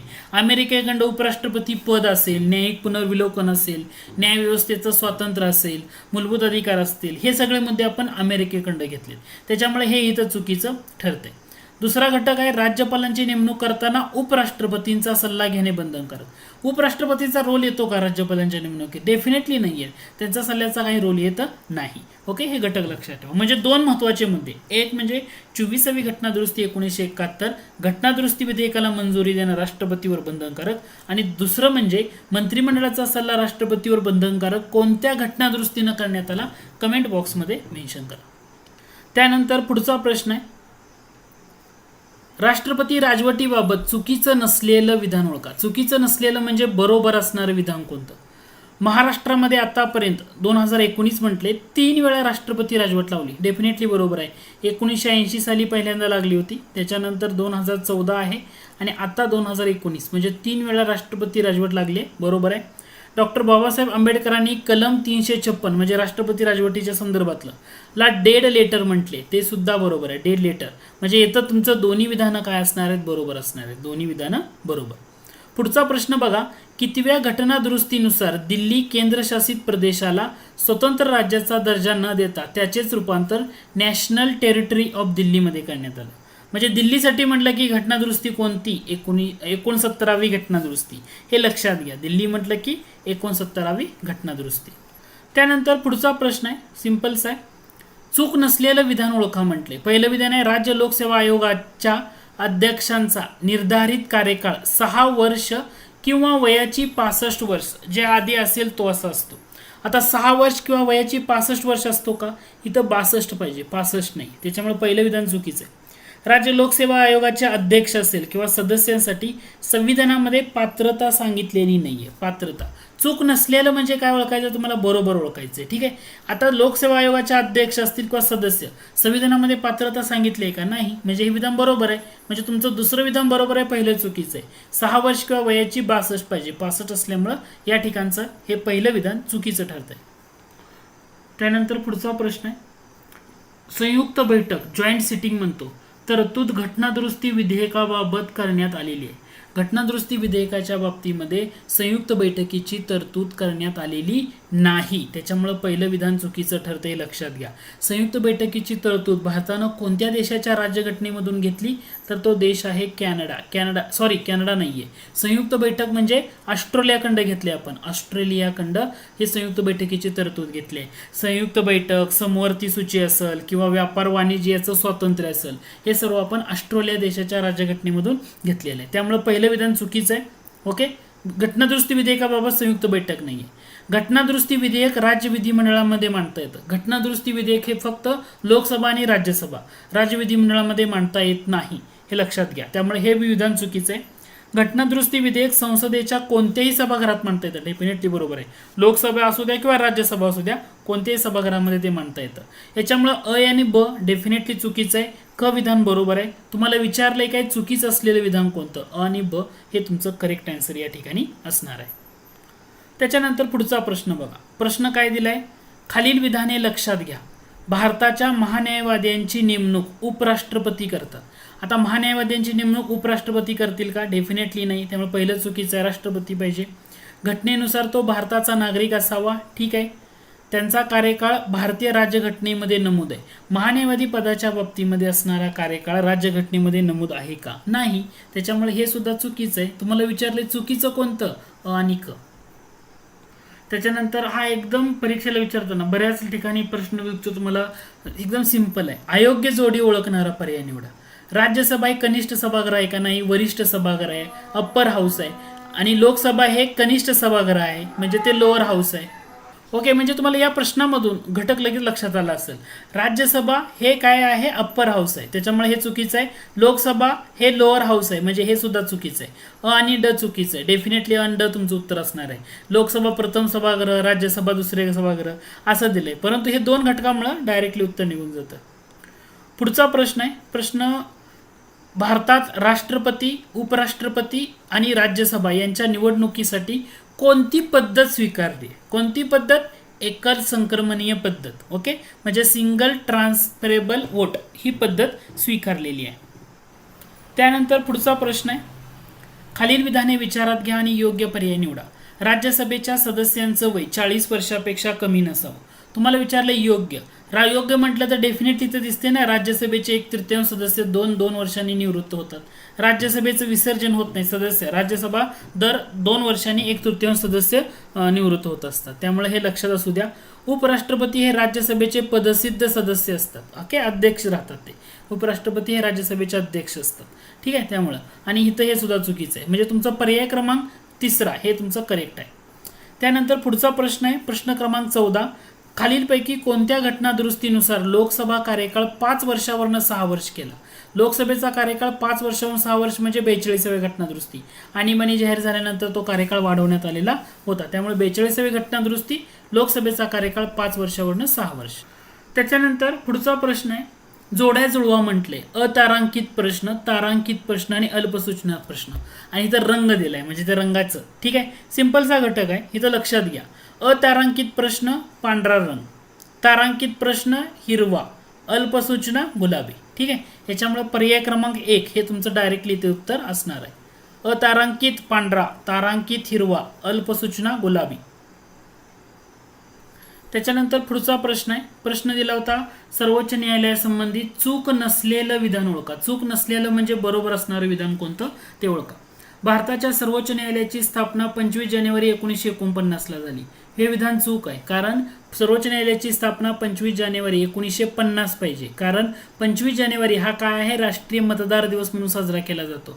ओके, ॲक्च्युली इथे चुकीचंच आहे विधान. 25 जानेवारी 1949 येत नाही, कारण आपलं इथे इथे हा घटक फक्त इलेक्शन कमिशनच्या रिलेटेड येतं. ठीक आहे, तो मुद्दा हे करा. 25 जानेवारी 1950 जर म्हटलं, 25 जानेवारी 1950 सॉरी, ठीक आहे, घटक सांगतो. 25 जानेवारी 1950 म्हटलं तर निवडणूक आयोगाची स्थापना आहे, भारतीय निवडणूक आयोग, म्हणून हा 25 जानेवारी राष्ट्रीय मतदार दिवस म्हणून साजरा केला जातो. तो मुद्दा मी सांगत होतो. 2011 पासून तो राष्ट्रीय मतदार दिवस साजरा केला जातोय. भारताच्या सर्वोच्च न्यायालयाची स्थापना 25 जानेवारी 1950 ला नाहीये, हे डेफिनेटली या ठिकाणी चुकीचं आहे. कसंही केलं तरी विधान चुकीचंच येतं. या न्यायालयाने 1935च्या कायद्याद्वारे स्थापन झालेल्या फेडरल कोर्ट ऑफ इंडियाची जागा घेतली. डेफिनेटली बरोबर आहे. फेडरल कोर्ट ऑफ इंडियाची जागा या सर्वोच्च न्यायालयानं घेतली. या ठिकाणी घटक फक्त लक्षात असू द्या. 25 जानेवारी 1949 म्हटल्यामुळे चुकीचं आहे. ओके, त्याच्यानंतर पुढचा प्रश्न आहे आपला. एखाद्या राज्याच्या उच्च न्यायालयात निवृत्त न्यायाधीश तात्पुरत्या न्यायाधीशासाठी नियुक्ती करण्याचा अधिकार कोणाला आहे? म्हणजे निवृत्त न्यायाधीशांना तात्पुरत्या कालावधीसाठी नियुक्त करण्याचा अधिकार कोणाला आहे उच्च न्यायालयामध्ये एखाद्या राज्याच्या?